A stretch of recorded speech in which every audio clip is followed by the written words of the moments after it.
y'all. What is up? What up, gang? Back. Control. Today Yo. we had a particular topic, but I decided to go through Discord, and we're gonna have to kick this one off with like the heavy hitters.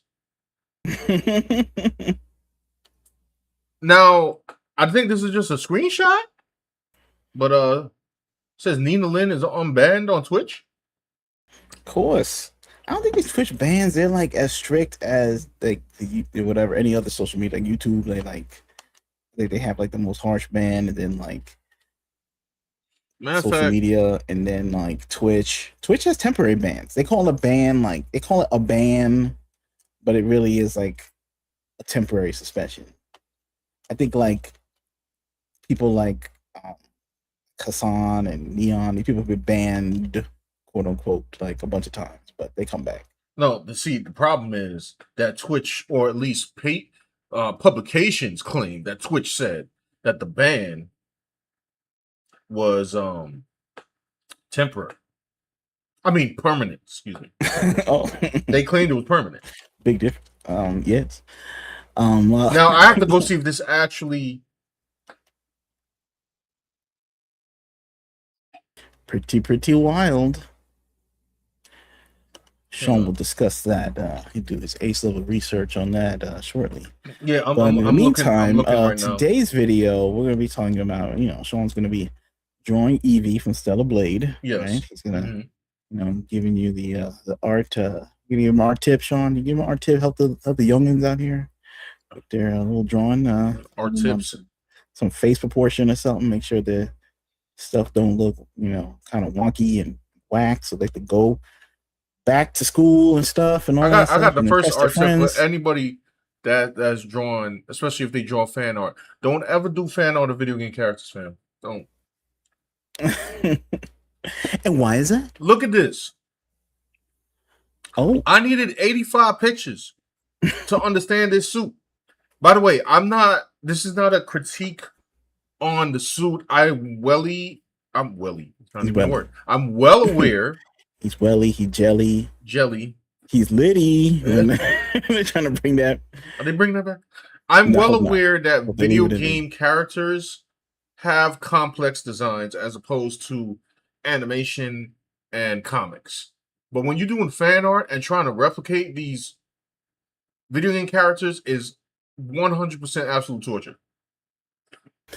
Maybe the lesson is don't do video game characters that are fully out in the release date. You know what I'm saying? Like this game isn't out yet, so you have to go through like 800. Yeah, I gotta go and look screenshots of what's the fan one, what's not the AI one. Like I remember you posted this. I remember you posted it, and some guy saw that from the picture you were drawing from, because you posted a screenshot of the reference they were using and your actual drawing, and some guy in the comment section was like, "Don't use that drawing. That's AI." Right. Don't use that screenshot. And you're like, "Oh, brother." So now you got to find another reference joint. Pause the trailer, bro. You got to pause the trailer, bro, so you can get the outfits canonically correct, so you can post it without beef on Twitter. You probably would have had this picture finished if I wasn't like stumbling around this outfit, honestly. Did you find that other people that were drawing this had similar prompts? I don't know. Somehow, like, look, there's some fan art right here. Just making it up. I don't know. I think they just have a better eye than me, and I'm just old. Okay, like maybe I am the incorrect. They can see through the pixelation of the YouTube artifacts. Maybe they got like a 4K 55-inch TV that they're pausing and they're looking at the screen and it's 8K and fully rendered. Like I had to take this person right here who apparently understood everything that was going on in the outfit, bro. Like it's pretty good. All right, this artist is pretty good. All right. And I was just like, bro, like what? Like, come on. Like the gauntlets got me. Yeah. That's intense. I'm cooked on that one. Anyway, so also this is also an image. a particular image in which Hyuntae Kim reposted because the whole debate was like, oh, she looks like a kid, and then like this is a little comic strip saying that she's not a kid. Yeah, that's a whole thing, which I guess gets into the first bit of my coverage here. But before all that, I'm gonna say what's up. CD Price is in here. Yo, CD Price. Team USA is trying to get all 3 wins for the first time in the group stage World Cup. Interesting. USA. They're powered by, the magic of McDonald's hamburgers. And the scraps left of the American dream. Okay. I mean, there was people at my job, they were cheering for Ecuador, you know what I'm saying? Ecuador? Yes. Oh, okay. I believe. The mic was low, so I thought you said Echo, like Echo the Dolphin or something. No, not Echo the Dolphin. We mad old to be knowing that. We got Power in the chat. He's got a bunch of news. Yes, I did hear about that animated Batman Nightfall. Apparently, they're also going to be Batman Kate Crusader Season 2 is coming to Skip. They're making an absolute Batman. Now, it's going to be 3D. Now DC. 3D? Oh, I didn't know about this. Yeah, I heard this one.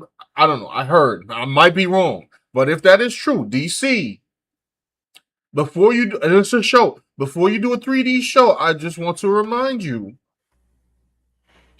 Arcane existed. DC, you might want to go back and draw it, bro. Like, just don't do it to yourself, okay? You already got a lot of problems, clearly. My man Power in here. Power. I was talking before I got on here. You're gonna have, I'm an old man. You're gonna have to give me a tutorial. You said Big Tiger. Big Tiger is in trouble regarding domestic violence allegations from his longtime partner. I got a question though. Who is Big Tiger? It's like, is that Sagat's, Tiger Uppercut? Like who's Big Tiger? Like you're gonna have to educate me on who Big Tiger is. I remember Tiger. Right. Knocked up Kylie Jenner. I know that. There you go. Got Skullgrin in here. What's up, Sammy? How you doing, man? Hey, Sammy. Was good. How you been? Yeah. Hold on. I'm going to read this super quick article right here. If you guys haven't heard about it, but I'm sure you have because the news is probably a week old. I think. So this regarding Stellar Blade Blood Rain, which I love the trailer. The trailer looked cool. I thought the character was dope. Evidenced by the fact that I'm drawing her in the first place. Because, she had the gauntlets and she was throwing monsters around, whatever. Now here it says, it seems activists are complaining about the creators of Stellar Blade Blood Rain to Visa and MasterCard operators due to the heroine's design. The presentation of Stellar Blade Blood Rain attracted lots of attention, not only from ordinary players. Some users actively criticized the heroine's design online. She seemed too young to them. Recently, those fighting against the agenda raised the alarm. A user with the nickname Separate Dragonfly stated that an active campaign is currently underway against Stellar Blade Blood Rain. According to him, excuse me, I can't talk. According to him, participants of the Reset Era forum are regularly filing complaints against the game. Those opposing the Stellar Blade sequel are allegedly trying to exert pressure through the payment system operators Visa and MasterCard. Separate Dragonfly reminded that last year, a similar approach was taken by the Collective Shout group. After a series of complaints, operators reacted, and as a result, various adult games began to be removed from different stores. And that's basically that's it. They were trying to report it. Yeah, I don't know. They were trying to report it to the credit card companies so that they can never be able to sell this game on any platform, anywhere on planet Earth. Is that what they're doing? Because she looked young. Yes. With her grown adult voice, but yes. Like we saw the trailer, she didn't look young. I mean, like she looked like young because he's not She looked old. like a petite woman. Yeah, it's like a petite woman. She's short. She's not tall. Just like short women. Like, what's the average height of a woman in the United States? That's a great question. This is not even a woman in the United States, but I'll use the United States as an example. Right. Typically taller. Let's just go with that. Mm-hmm.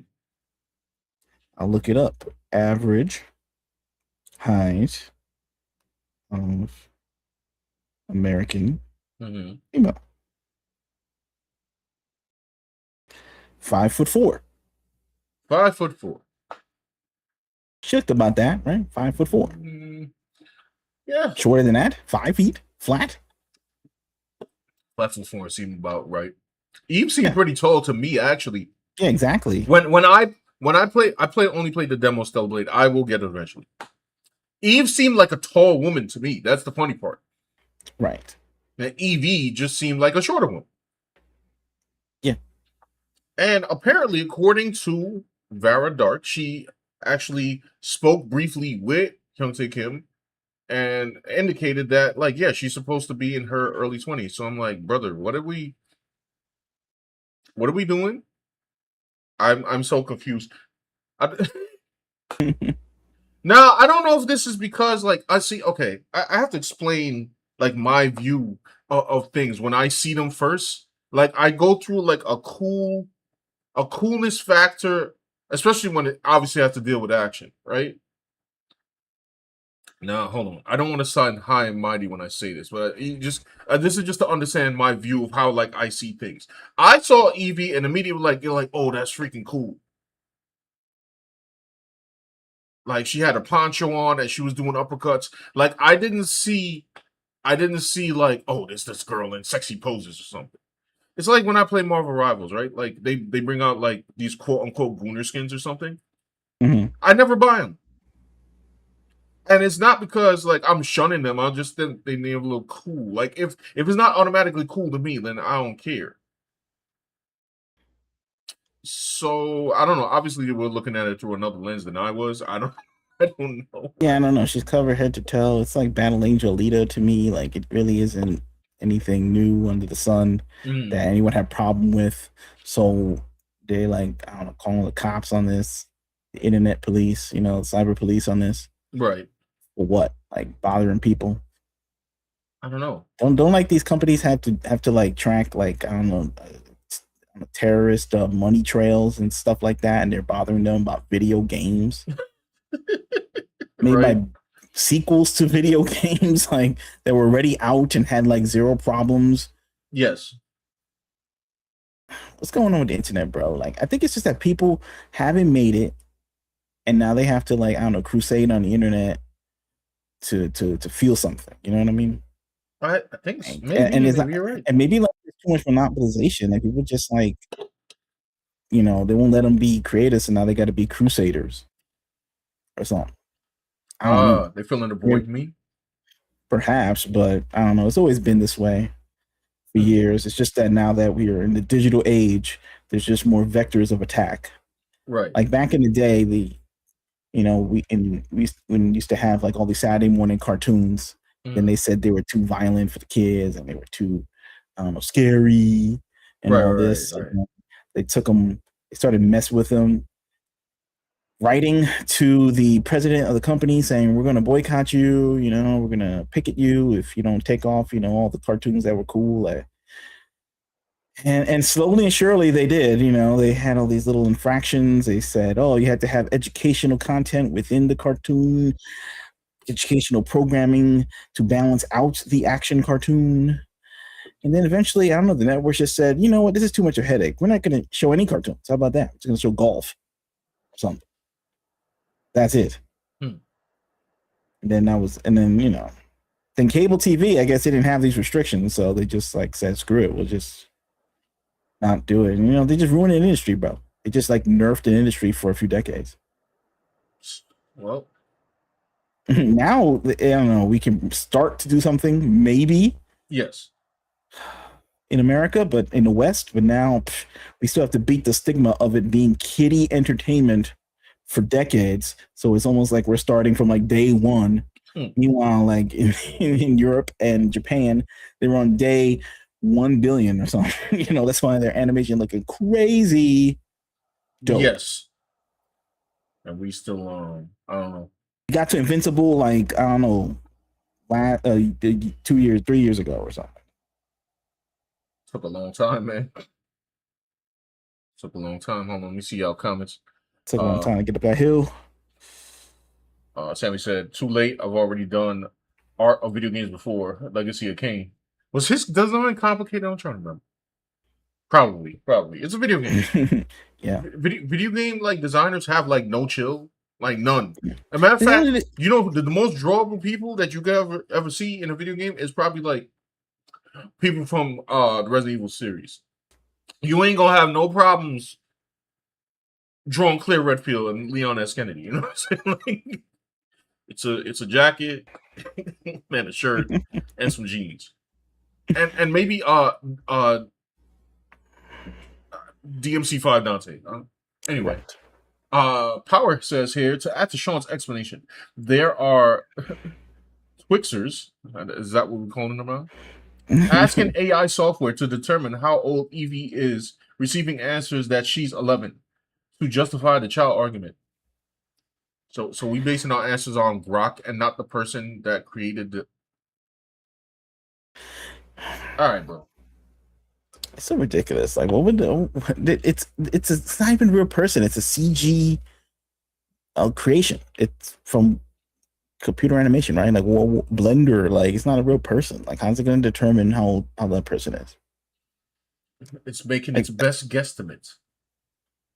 Like Supergirl, right? Like, how old is Millie Alcock in the movie? Like, is she a teenager? Is she a grown person? Like, I guess in the movie she's a grown person because she's drinking and, I suppose she's grown. Not exactly sure, but maybe, yeah. So don't people in their 20s play like high schoolers? Isn't that what Euphoria is about? And all these other shows like on TV? Like, yeah. They rarely cast like teenagers to play high school people, but when they do, it's like they'll still play them even when they get older, Yeah. Like the Stranger Things kids, like they were like still playing high school people. That's true. Now they did get older looking, but only because you've been staring at them like for like, watching this show. You've been watching this show, watching them grow up from like the first season to the last, and now you can see that they noticeably aged. Right. But if you would have had the kids from the last season and started the show from there as like a high school show from the jump, you'd probably be like, oh yeah, these look like kids from high school, even though they're like 23, 25 years old. Right. Oh, hold on. So I don't know what the deal is. It's like they're just making stuff up. I don't know. It's kind of weird. I mean, I don't really have much to say about it. Except like they're bugging. And we're going down the drawings. Like, I mean, it's not even. It's not even a drawing. It's a video game, right? Yes. That movie Battle Angel Alita, like she was a robot, right? Yeah. Of course she was a robot. What am I talking about? So but she was a robot. She wasn't a robot per se. It was like a human brain inside of a robot shell. Right. So like an android. Well, right. Sort of. Yeah. No. What do you consider that?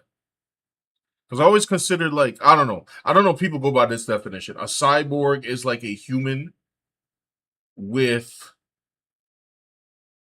cybernetic implants. And an android is like a human-shaped robot. If that makes any sense. But whatever, it doesn't matter. Whatever. I don't care. Yeah. CD5 says just hating for the love of the game. I guess so.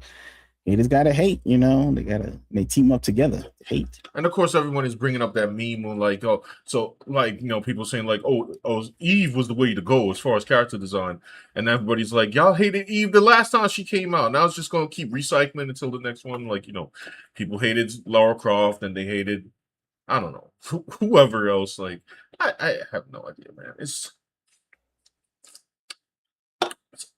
it's awfully tiring. I don't know Visa. I mean, was there any traction on that at all? I have no idea, man. Maybe they got like somebody there that listens to all this stuff, but then they gotta, I don't know, there has to be somebody with a mind that has to just say, okay, video games have existed forever, okay? Mm. Movies have existed forever, cartoons and stuff, and we did all that already, you know? What makes this any different? Nothing? Okay, I'm gonna move on. Now, on that same note, which is too much for me to look up the tweets, there are some quote unquote on the I guess the anti-woke side that don't like Evie either, saying that they don't like the fact that she's a tomboy. and there's adamant arguments against like her as a tomboy because we need more beautiful characters. And I'm just like, all right. I remember my philosophy. Is it cool? I'm like, wow. How did they bypass that? I don't know. They're mad that she has short hair, so now short hair is not cool. Mm-hmm.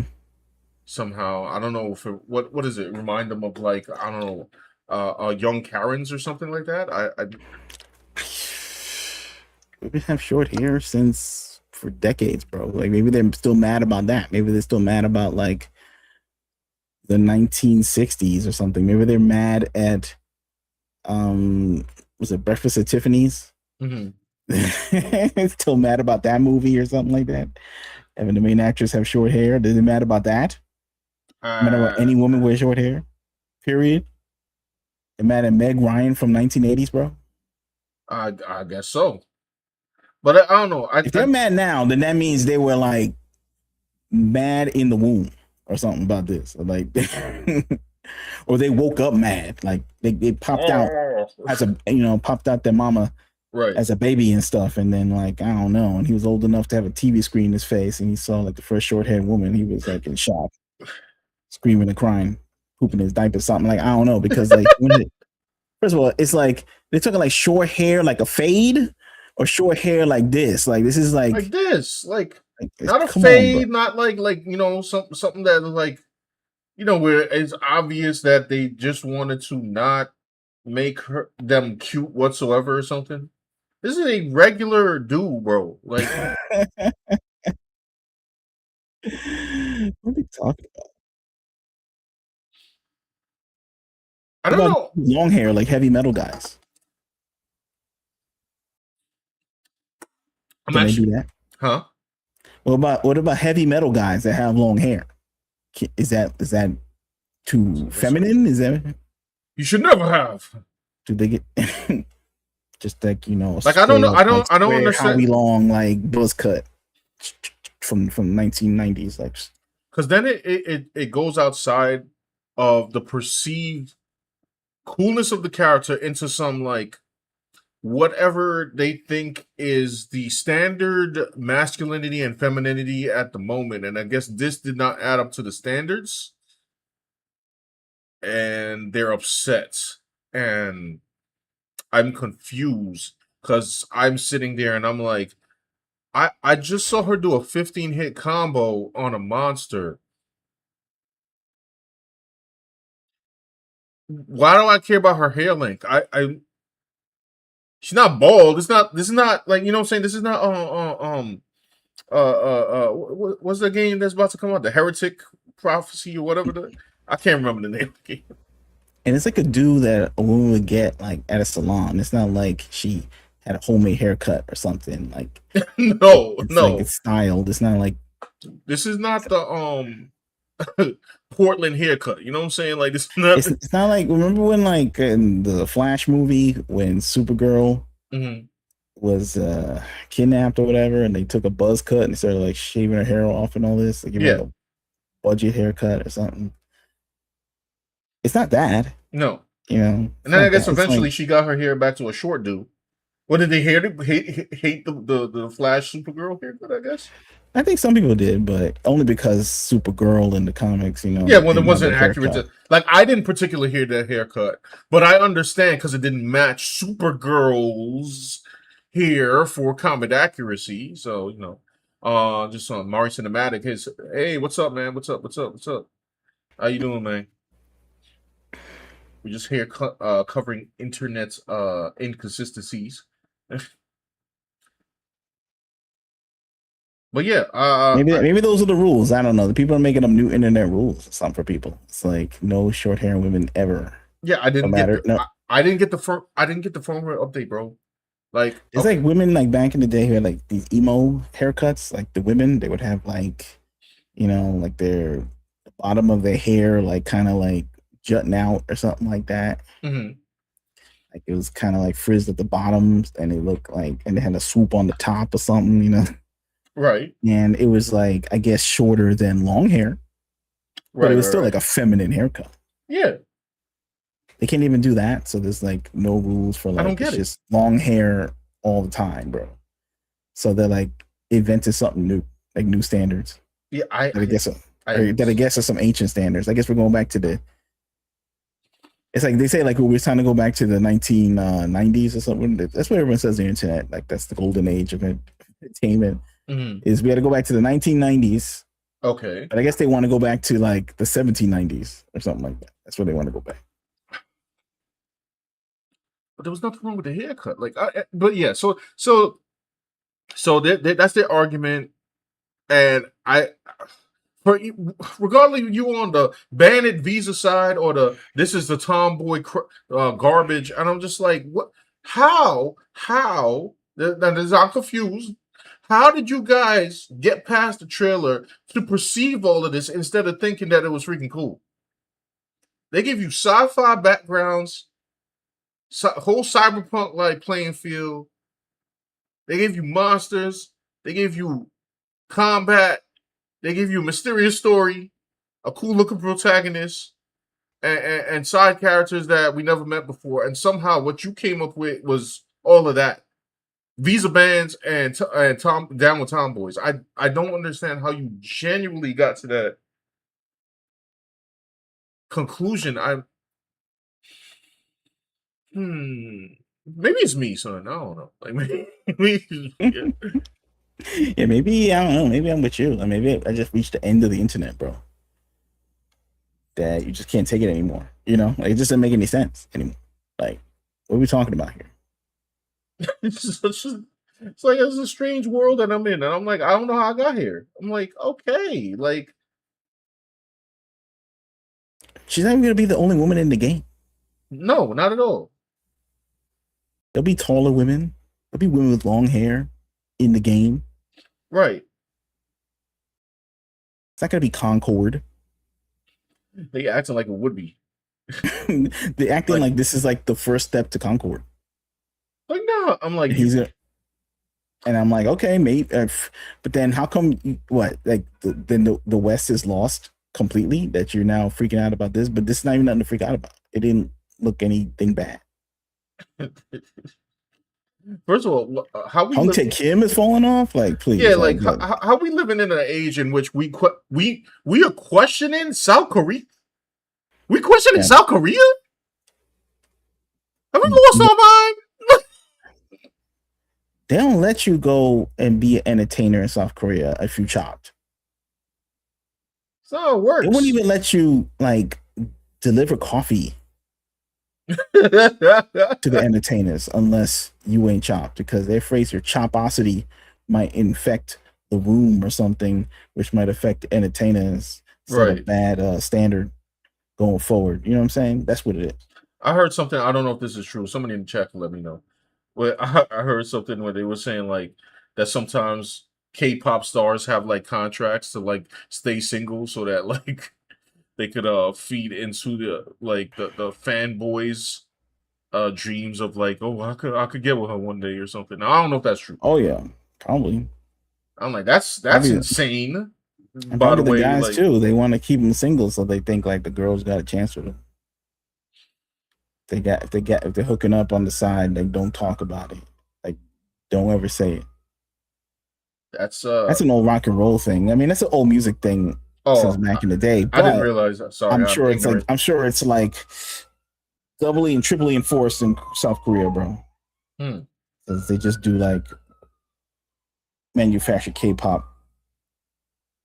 Okay. Their manager and stuff, and I don't know. I was watching a Billy Corgan podcast, and I think I talked about this before. And he was saying that this is lead singer of Smashing Pumpkins, and he went to Korea, or he heard from a friend from Korea. He says that in Korea they have rooms where they make up all the songs, and they just have a room of like one person writing the choruses, and one person writing the verses, and one person writing the hook, and one person writing, like, I don't know, the basic song structure. They have them all in separate rooms, coming up with different ideas, and then they meet together and just give each other the ideas and try to mix and match what would work with one thing and another.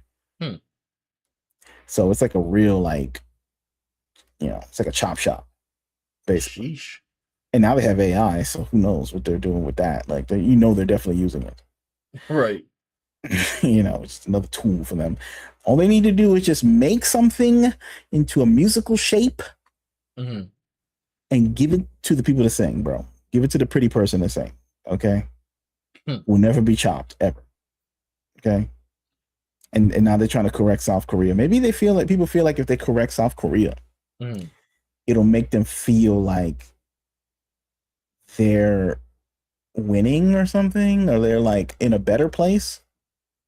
Well, like America's winning? Yeah, because America's like so chopped and so like we not winning. I assure you that. You know what I'm saying?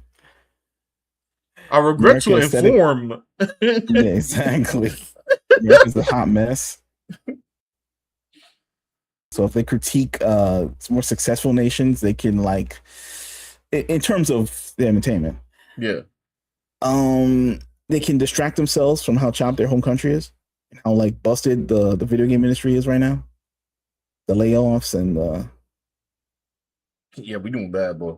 Infighting and the oh yeah, that's right. There's a bunch of Xbox acquisition company layoffs and stuff like the I didn't really get into that. I'll talk about that idea, but right. So if they concern themselves with, like, I don't know, South Korea, then have to deal with, like, America, like, falling apart.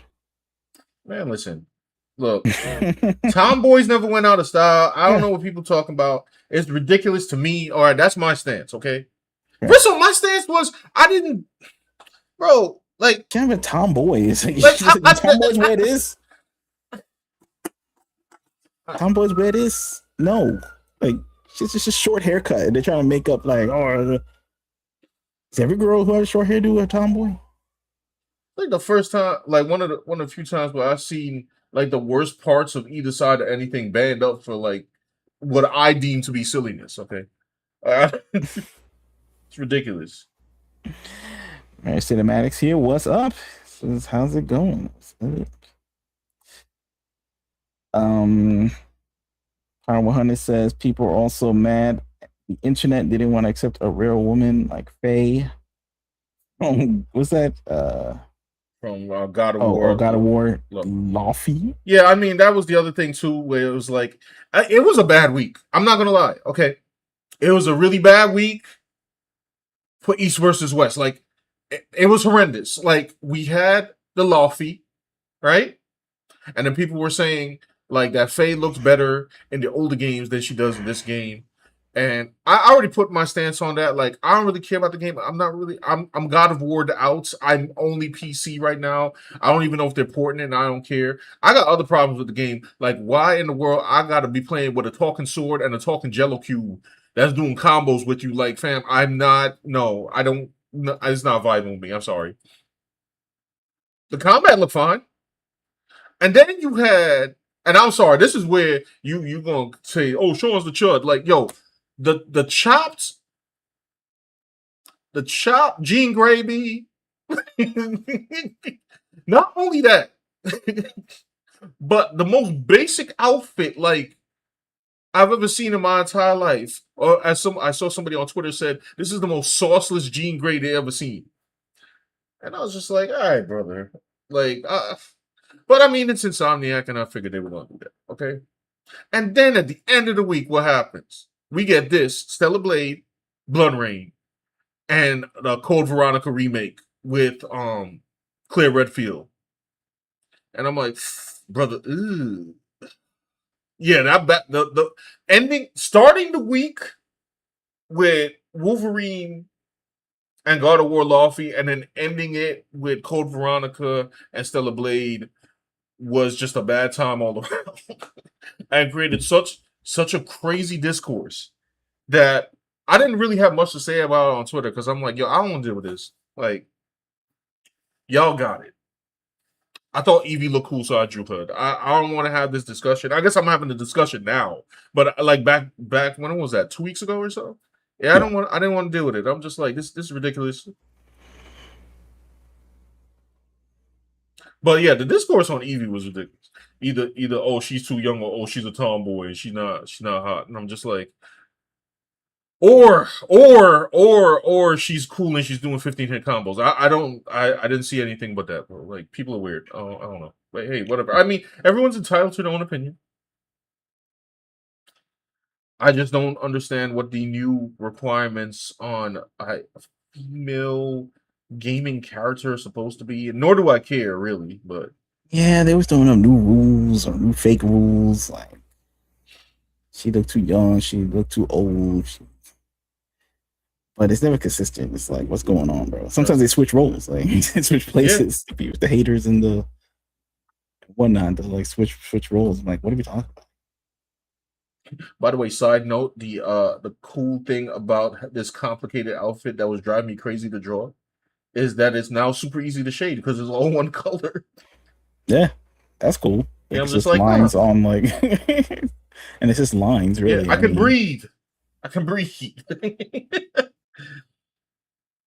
I don't even think I finished drawing all the lines, actually, but I'll go back and fill them out. Yeah, I don't know, man. I think people lost the plot, but go on. Oh, sorry, go ahead. Yeah, you said they lost the plot. I don't know, what is the plot? The plot, to me, this is my plot, okay? This has been my plot for years, all right? Before entertainment started going through, like, crazy route. The plot was you make something fire. That's it. That's the plot. Literally, the plot. Make it fire. And obviously, obviously people have different interpretations of what fire may be. Look, a girl that resembled like Battle Angel Lita doing combos was fire to me. I don't know. And somehow people took that and said, no. And I'm like, what? Wait. When was this not cool? I didn't get them out. This is not cool. So in their interpretation, Battle Angel Lita is not cool either. Huh? I like Chun-Li and Cammy and all the Street Fighter characters, right? They're cool. We did that. When did the She Must Have Long Hair discourse come in? When was that? There's a character like Sakura. Yeah. Sakura, whatever. Yes. She had short hair. Yeah. She was a character. She was a Street Fighter. No one cares. They didn't say she was a boy. I don't know, man. Look,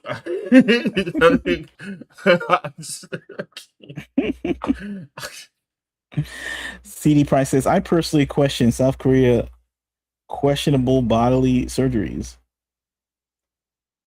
I could imagine they do.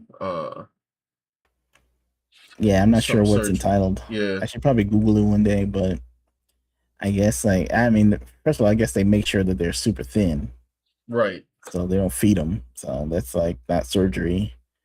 But I guess, I don't know, they'll do something to them. They probably do a lot of facial stuff. They're like looks maxers over. They're probably the ultimate looks maxing country, like known to man. They might be. Oh, that'd be terrible. They're over there doing bone smashing. Smashing their bones. No, they just use real surgery. They go into like their skin and just, like, I don't know, give them more bone density. Like, oh, maybe, yeah, maybe that's cadaver bone. Like, give them more jawbone with the bodies of dead people. Has Sean caught up with the Black versus Asian boycott? I still have not caught up. I'm sorry. Like, I got a lot of things going on in life right now. So I haven't caught up with it. Obviously, I have not joined this boycott as I'm drawing an Asian character. But and this was over like a store, right, in North Carolina or something, right? Power, like. But I saw the trailer, the Batman Cape Crusader 2. Oh. And I'm like, I didn't see it. I didn't even know this thing was still on. I thought it was canceled, and then I remembered animation. They just they just have all the episodes in production at once, and then they just split it into like 2 years. Right. So it makes it like we got renewed. Like, no, you had them in the can, sir. Yeah, they're in the can. Maybe like the last 3 episodes were not fully in the can. Mm-hmm. And they call that a season 2. I'm like, that ain't season 2, bruh. It's not a real season 2. People just be doing tricks and stuff. Wow, it must be popular. It got season 2. This is tricks to make it look like it is it's doing something. I mean, I don't know. Does it have good ratings? I don't know. Who knows? You know, it's different. Like, I mean, sometimes like I might stay in my own bubble. Like I saw like what they did to the characters in the first one. I'm like, I don't think so. Mm-hmm. But then like you look at the comment section of the YouTube trailer and they're like, oh wow, this is cool. I can't wait it comes out. Like, I don't know if this pay shills. I don't know if it's like it's got a real fan base. Because it is Batman. There's like normies out there that watch anything. They don't really care. Their generation used to the media messing up the lore, messing up the character designs, making up new things that are whack. They accept it sometimes. Right. So I'm gonna be like, everybody hates this. Because I don't know. So gotta do my own research on that. Now, Nightfall, on the other hand, I can see why people like that, because that right. Like they're going for some accuracy and some grittiness to what the original comics were, and it was based off a successful run. Right. I didn't see the trailers there either. I gotta check that out. Maybe I'll check it out here on stream or something. I was just running around today and I didn't get to catch all of that. All right. And Absolute Batman and stuff. Yeah, don't quote me on the 3D rumor. I gotta go confirm. Can somebody in the chat confirm that Absolute Batman is going to be 3D? And if it is, that is a mistake. Somebody literally said, like, they wrote a tweet that said, "Do not do 3D. Hire Studio Trigger." And I'm like, fam, if they had Absolute Batman, let me tell y'all something, man. If they had Absolute Batman animated by Studio Trigger, boy. The sales, DC, the sales, okay, the viewership. I even one better if it was Mappa. Oh my goodness, no. As a matter of fact, no. Sorry, no. Mappa got too much going on. They got too much going on. Let me not put that on them because they never go see their families. But hypothetically speaking.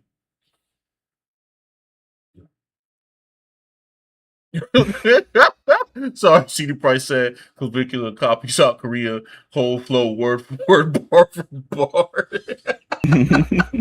You trying to Looks Maxing is such an odd thing. I don't know. I guess it's just another sign of the times, Yeah, I guess so. Maybe like men just trying to doll themselves up to get like, it's like they had like women who doll themselves up for men back in the days. Mm-hmm. Now men dolling themselves up for women back in the days, They kind of do already. They're getting their hair did and they get a little pimping outfit to go outside, but now they want something getting an outfit is like, yeah. Back in the day, I just don't. Okay, so there's probably not a conscious effort right now because I don't know.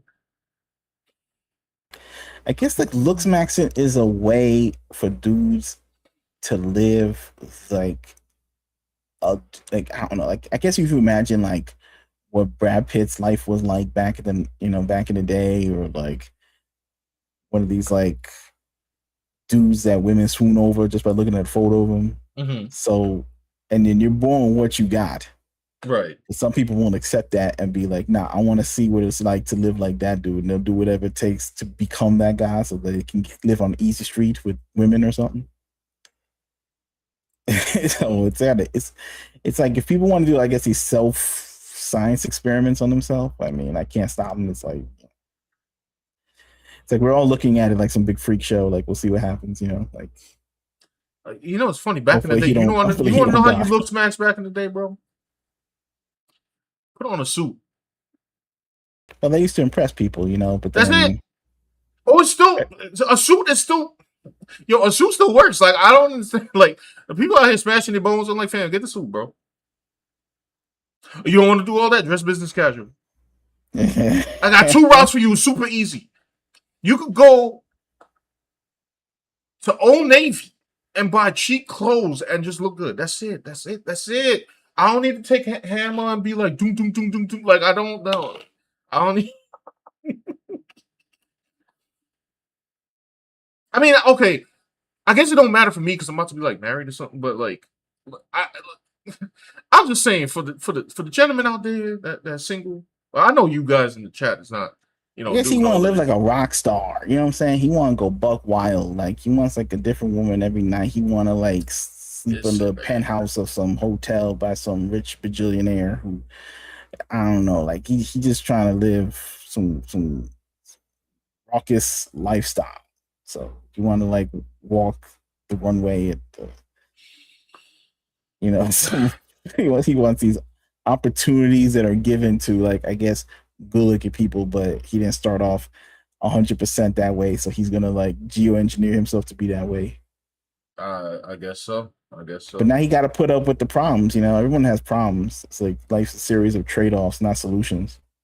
So now he got to deal with getting, I don't know, he got to deal with getting invited to Diddy parties.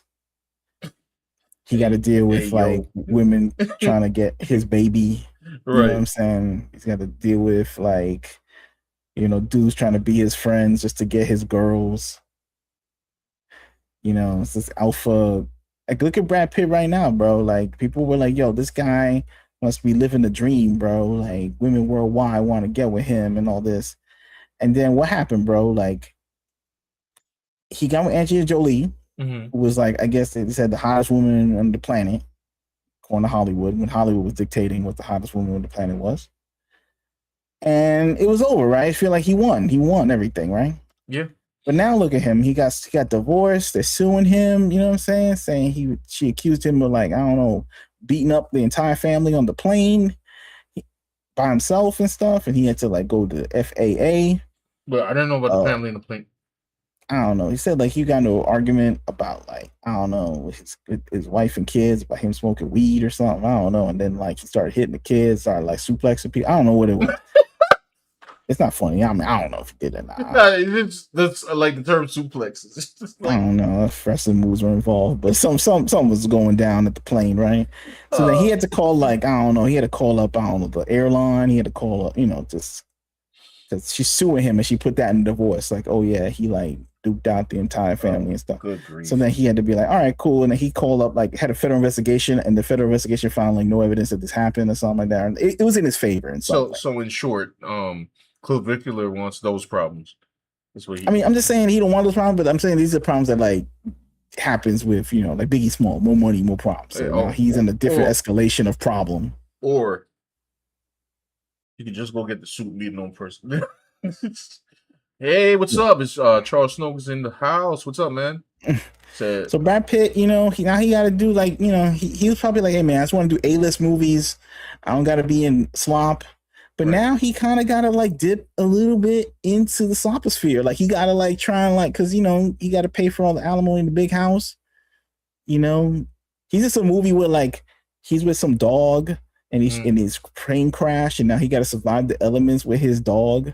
And it's directed by David Ayer, the guy who directed whatever Suicide Squad movie. And I'm just like, okay, bro. Like, I mean, this could be like a real movie, but I saw the trailer and it was kind of like a little slumpified, like a little bit. Like, you know what I'm saying? Like, it kind of was like, I mean, it'll obviously, because he plays a veteran too, so it'll appeal to veterans and like dog people.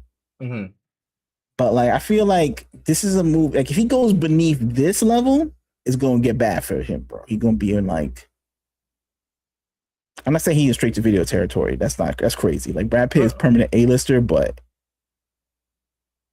it's like, I don't know, bro. Like, we'll see. He do Bullet Train too. Of course, the dude's like 60s, bro. He can't be having these problems. He ain't gonna be doing movies soon anyway. You just gotta like dip out of the whole like playing for your looks thing after a while, bro. Like Rob Lowe, he had to dip out, bro. He was in. They were trying to hem him. You know, he had legal problems. He was. So I guess like being rare looking ain't all that, you know. But then again, being busted ain't all that either. You know, you just gotta live with what you got. A suit. Charles Snugger says a suit. Facts. He agrees. Just get a suit, man. Like I don't know what to say. Like I just being classy. Like that's what. I don't know when there's alternate forms of. Maybe I'm just old. Okay, like nothing. And thanks, Charles, on the drawings. Yeah, I'm trying. I was trying to draw Evie from Stellar Blade, and it's breaking my brain because it's a lot of design that going on to this. But I think I'm almost done. I gotta add some effects and stuff to it. Hold on. So I had Charles Snugger said drawings. Oh, you said the drawings are cost. Oh yeah, you read that. Yes. Hold on, because I had the next bit of information on this coverage of like, I was confused about Evie's reception according to Twitter and the internet, and I guess Reset Era, of course, and yeah, I don't know. Charles Snugger says Rob Lowe's a vampire. That dude does not age. True. Yeah, I saw this dude a clip, because on YouTube, I saw like him. He was doing an interview with Kelly Clarkson or something like that. Dude looked like 20 years younger than he should look right now. The guy's in his 60s probably, and the dude looked like he in his 40s, bro. It's insane, bro. But he seemed like a nice guy. He's like chilled out. You know what I'm saying? He just chilling, talking about his family and all this. He's not like Rob Lowe. I remember Rob Lowe in the 80s and 90s. They were like, "Oh, he's crazy. He's going off the rails. He's out of control. He's out of junior territory." Because and then I don't know. I guess he had to chill out. You know what I'm saying? He had to chill out. Yo, side note, you know who I didn't know was old? So maybe I don't go to the party. Right. I like Rob Lowe. He's cool. He's a cool guy. Anyway, what happened? The guy, I can't pronounce his name because I just saw The Furious. Yeah. The guy that plays Mad Dog in the Raid and then plays the other character. That dude's 57. Yeah. I'm like, that's crazy, bro. How you 57 moving like this? With that speed? They start young, bro. They start doing the martial arts. What? Like Bones and limber, bro. What is happening? Jackie Chan, he's still making movies, bro. Is he? I mean, like 75 years old. Yeah, he's. Wait, what's the last movie he made? I don't know. I think it had to be like 2 years ago. Was it that movie where he had to like something with his daughter or something like that? And it was like, nah, that wasn't even the last movie he made. Oh, what are you talking about? The one with Pierce Brosnan? Yes. That was like the last movie he made. I don't think that was even the last American movie he made. He made some movie with John Cena. Wait, what? I can't. No one saw it. I mean, like, what are you talking about? What is this? I saw the trailer for this. It was not cheap. What with John Cena? He made a movie with John Cena in the desert or something like that, on some fake post-apocalypse thing. Or wait. Pause. So I gotta take a little detour. What is this? I never seen this. John, just be making stuff, bro. What's going on? Why is he with John Cena? And like Jackie Chan is like, oh, now I'm using stuntman, and it's like, oh, so now you're just like being after like 85,000 years of like him. He's still doing stuff. I saw action scene. He was still in the action scene fighting people. This joint Hidden Strike.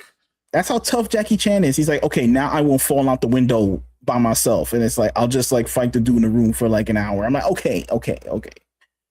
I have never heard this. Bro. You're still crazy, bro. Yes, Hidden Strike with John Cena, directed by the dude who did The Expendables 3. 3. 4.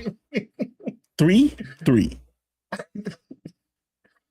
got a whopping 20% of Rotten Tomatoes. Yeah, that's about right. It's about right for the director who did Expendables 3. Okay. I'm sure it's better than Expendables 4, though, which I did not see. I think I saw Expendables 4. I heard it was mostly a Jason Statham movie. It was like a stealth Jason Statham solo adventure in which Stallone is passing the torch to Statham to lead the team. Well, they thought it was going to be a long-running franchise, isn't it? Yeah. They thought it was going to be the next Fast and Furious? Yeah, no, I don't want to see this movie without, like... I mean, I hardly wanted to see Fast and Furious. Like, so it's like... what? Like, let me stop dissing Fast and Furious. Goofy series. Vin Diesel. It's like, we haven't seen him in years. Like, he's just, like, playing it real safe right now. He's like, okay, I'll just do Fast and Furious movies.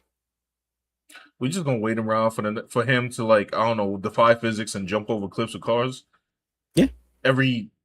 what, 5 years? He's trying to like make the Fast and Furious movies, right? That's like his like cash cow. That's like his piggy bank.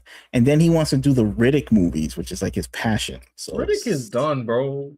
He wants to do another Riddick. No. But that, no. I don't know why not. I like Riddick. Like, I'll watch it. Yeah, true. I mean, there's nothing else coming out. Yeah. It's not like I'm watching the rest of these other films.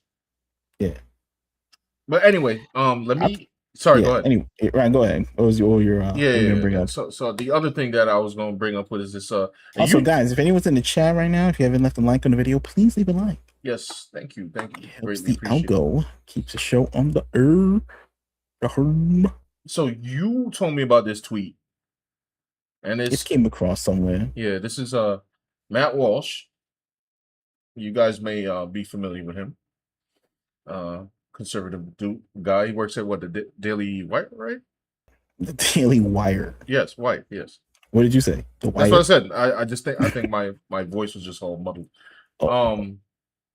So he has a take on Supergirl, and before anybody asks, I'm not watching this movie. Like, I saw them 2 trailers. I didn't like it. I didn't like the trailers. Which, by the way, we're gonna need people to stop coming at people for judging stuff on the trailer. The trailer is literally supposed to be a preview. If I didn't like the trailer, why would I go waste time watching it if I don't feel like it? Like, because you always get these posts, they'll be like, I'll never forgive you from letting movie so-and-so flop. And I'm like, fam, I didn't want to watch it. Okay. Like, there's like so many layers of fans. There's like fans of movies. They just like good movies. If it's good, they want to see it. If it's not, then they don't care. Then there's like fans of like, I guess, genre. So it's like they feel they must support the genre no matter if it's good or bad, in case they stop making comic book movies altogether. I have a friend like that, but yes. So they'll watch anything. Kraven the Hunter, Madam Web, or Captain America Civil War, all that. It's all the same. Like, it's on the same level. It can't be the same. Like, no, like, if they'll admit that it's not the same quality level, but in terms of like they're going to buy a ticket, it's all getting bought. Like the Winter Soldier ticket is as valuable as the Kraven ticket. No, they go on Fandango.com, and if it's a superhero movie, bro, they booking it till like the end of the year if they can, bro. Hey, listen, sorry, I don't have that kind of. I don't have that kind of willpower. Me neither.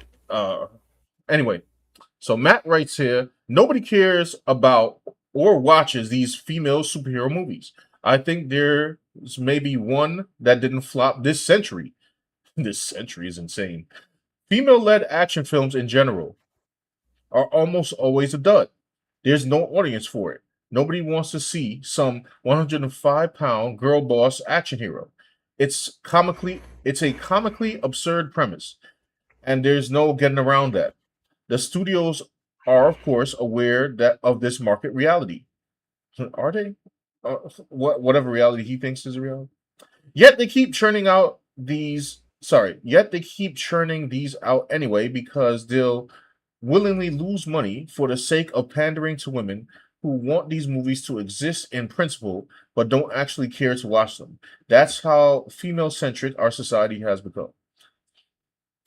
Now, Matt, Matthew.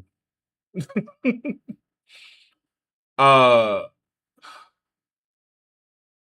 First of all, we're talking about Supergirl. All right, let me get the nerd part out of the way. We're talking about Supergirl, okay? We're talking about a Kryptonian. Her being 105 pounds, I'm sure Millie Alcock is not 105 pounds, does not count. Because she literally has the power of Superman. So, like, we're going to have to, like, knock that off the list. And now, I'm a list movies that I like. Or things that I like. Hannah. Now I don't know if you guys saw that movie. When did that movie come out? I forget. Anyway, 2011 or something like that. Yeah, something like that. I thought that movie was cool. About a little girl. She was like trained assassin. Was it absurd? Yeah. Do I care? No. Why? Because of what I previously mentioned. Cool factor. If you could make it cool and not make it cringe, it's fine. I meant to watch. I don't know why. I didn't watch The Ballerina. But I still want to see that. And I still have to see Atomic Blonde. I remember Long Kiss Goodnight. Did I say that? Right, Long Kiss Goodnight. I thought that was cool. But you said in the theaters that flopped, right? I mean, a lot of things flopped at the theater, bro. But it was still cool. Like, it made money on, like, home video and, like, you know, cable rentals. And people still love the movie. Like, it was a good movie. Mm-hmm. But, like, it wasn't, like, a hit movie. I enjoyed the movie. I think I watched that movie like 3 times. Honestly, I thought it was great. I saw it in the theater, you know, way back in the day. Like, I didn't catch it in the theater. I caught it on video. I was like in high school or something like that, and I was like, "Hey, this is cool."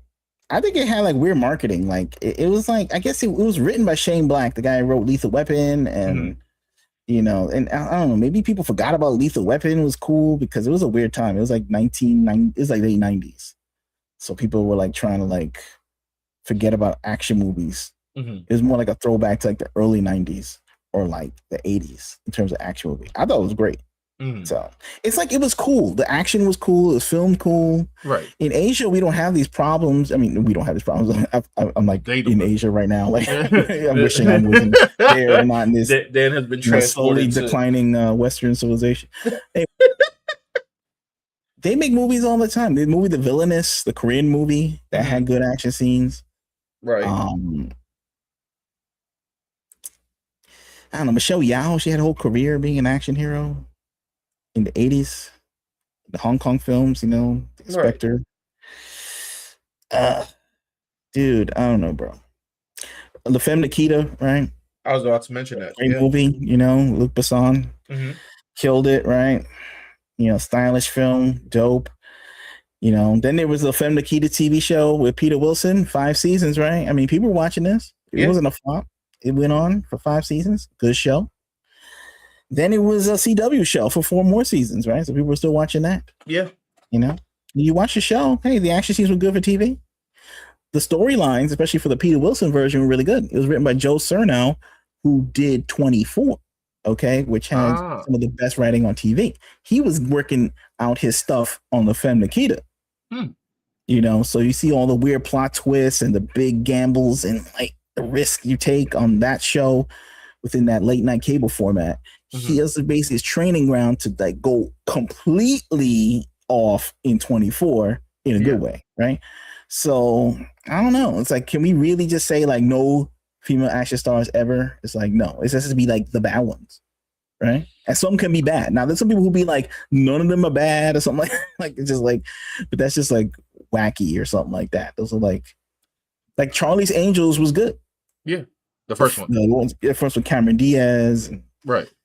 Not full throttle. Charlie's Angels. Yeah, not full throttle. Not full throttle. You know, the first one. Yeah. You know, they were trying to sustain the energy from the first one, but it had like less of a story than the first one. Yeah, that joint did not hit. It was like less fun. It was like more wacky.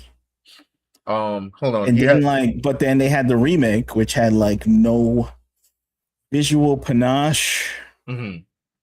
And the storyline had like these you know, had all the talking points that I'm sure Matt Walsh would hate, you know what I'm saying? Right. But can we just say that Charlie's Angels from McGee is not the same as the Elizabeth Banks version. Right. Maybe he hates both. Maybe he hates all the female action heroes. I guess he does. And stuff.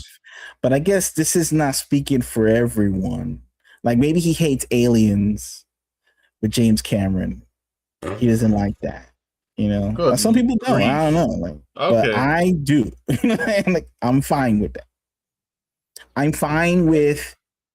I don't know what else, bro. It's like so many. Like, a lot.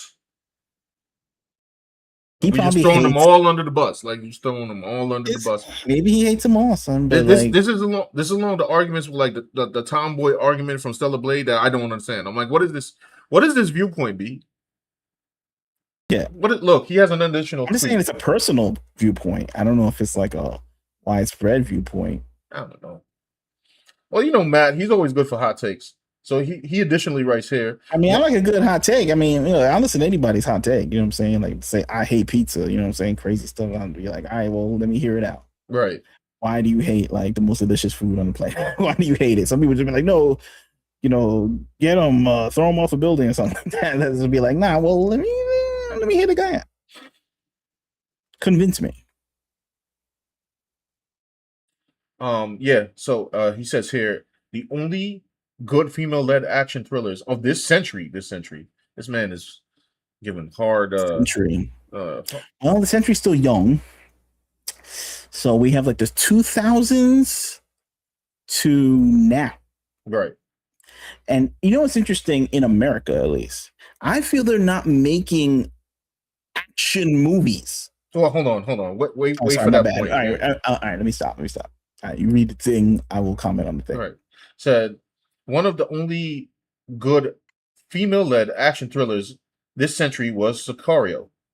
But that was great because Emily Blunt's character was not an indestructible girl boss. She was easily overpowered by stronger men. They wrote that into the story, which added tension and suspense to every scene. So obviously he has problems with the cringe female-led movies. I understand that. But Matt, we literally had 20 years of male-led cringe movies too. Like, movies been cringe for a very long time. Like, we've seen the decline of moviegoers. So for me to say all these female-led movies are cringe, I'm like, bro, these movies are cringe. I haven't been going to the theater I went to the theater to see two things this year. Michael and The Furious.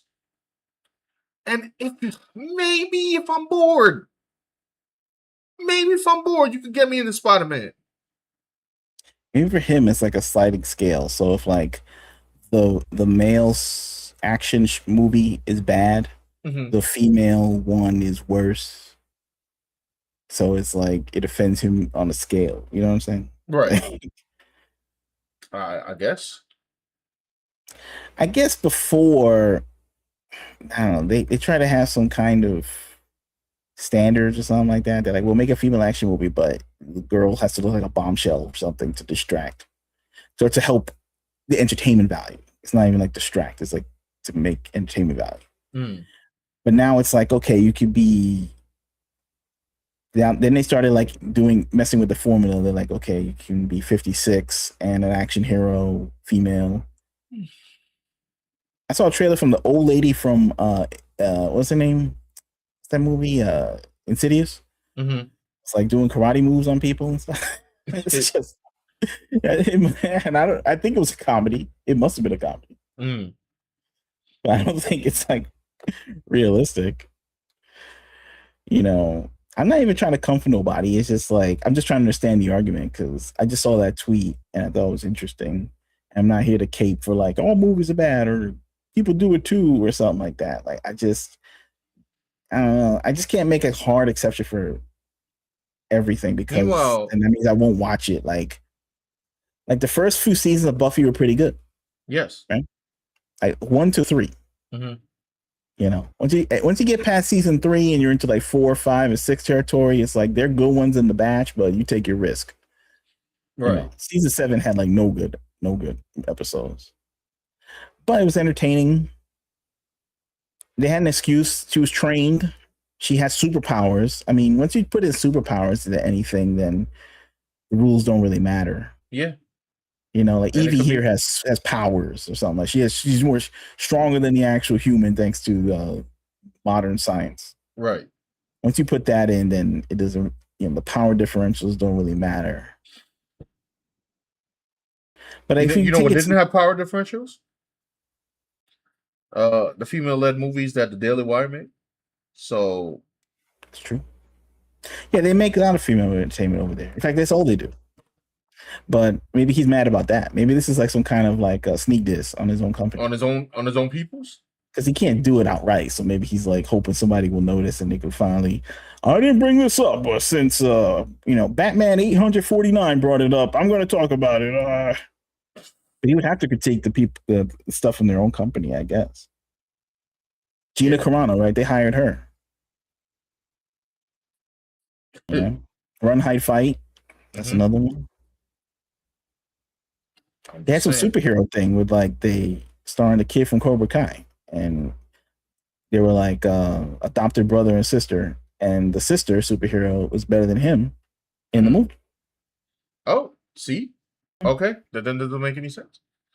Is he rebelling against his employer? Maybe he was like saying like, "Hey guys, stop making these female girl boss movies or something." You know, like. But he can't say it outright. He just says, "I hate this," and then they're like, "Matt hates this."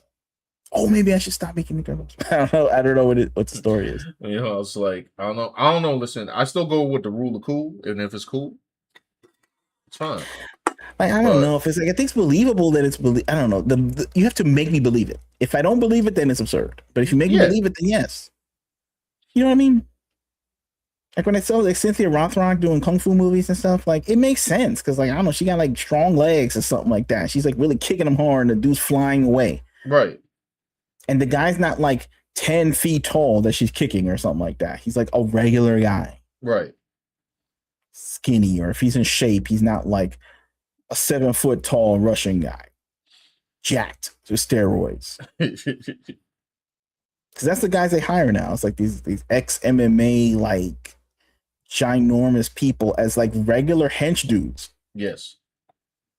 In every movie, bro, like these like retired Russian bouncers are like the not even the main dude. They're like the sub dude. They have them as like the regular crew, and then the bad guy is like some old man or woman. Yeah. In the old movies, it was like the main dude was like jacked up, like in Cobra. Like Brian Thompson was like tall, had a big knife. And then like the under dudes were like guys that Stallone could beat up one-on-one, but would have a hard time with 7 at a time coming at him or something like that. Right. And that translated to the female action role, which makes sense. Mm-hmm. She might need help with the last dude with like some trickery or like a gun or something or wrench or something, right? But now they're changing the rules because people demand more action, more stunts, CGI and stuff. So now a lot of things are getting out of whack. Mm-hmm. So I don't know. We'll see. I'm not really here to come for nobody. I'm just trying to figure it out. Understand the arguments. I'm trying to understand the argument because I don't know. People have these rules like you can't do this, can't do that. I'm like, all right, well, can we be consistent? Yeah, I didn't know about the short haircut rule. You know what I'm saying? Like, I would. Yeah, I didn't know about short haircut rule. That caught me off guard. I'm like, huh? Because I don't know. I think the problem is that America don't have aesthetics right now to make things cool, to sell the idea. Well, I mean, we haven't been cool in forever, so it's like because we have all these outbursts. Movies are filmed like garbage now. Yeah, I mean, just point blank, like keep it a buck. Like I was watching on TV, I was watching on Tubi, I was watching Seven. Mm-hmm. 7, bro. Like David Fincher, 7, Brad Pitt, it was Morgan Freeman. This movie looks incredible. It even look incredible. It looked like, you know, like you talk about these A24 movies are amazing. Like, this movie kicks the crap out of the entire filmography of A24, bro. We lost our quality, bro. I was like, this movie looked like it looked like a music video, but like all the time. Like just like all the time. Like And we can't even make movies look cool, bro. That's why everything's stripped bare. It's like everything looks like you're filming it with the iPhone. That's what, and they film like everything like in some symmetrical way. Yeah, like it's for TikTok. Like the character is always in the middle. They don't rotate the camera. They don't change camera angles. I remember that being a critique of like the Matrix sequels versus the first one, like Reloaded and Revolution. Like somebody tried to like I remember some YouTube video series I was watching on, and I was like, oh, that's an interesting observation. And now look, like years later, it's like, well, it's a worse problem than it was back then, sure. And some things are ridiculous though. Like I ain't gonna lie. Like I mean, Queen Latifah, beating up like giant like Russian bouncers, like that clip we saw from The Equalizer years back. Oh yeah. I'm like, this is a little ridiculous. Okay, like Queen Latifah is like 56 years old or something like that. How is she gonna be beating up like, I don't know, 6 foot tall Russian bouncers? You know what I'm saying? Like I don't. With the old book trick, like, hey, take a look at this book, and then she hits him in the neck with the thing. After that happens, like the Russian bouncers, they're gonna take her out. That's it. Hey man, I don't know. But that's what they're making now. You know what I'm saying? They're making ridiculous, poorly filmed things. Yeah, that's a problem. So then people have like, well, these movies are bad, so I'm just gonna say that they're all bad because I haven't seen a good one in years. But that's anything, bro. That's why people gotta stop releasing slop. Yes. It's like with He-Man. They like it didn't make money, and now they're just gonna blame the 80s. This is what I see, bro, on Twitter. They're like, He-Man flopped, so the 80s are over, bro.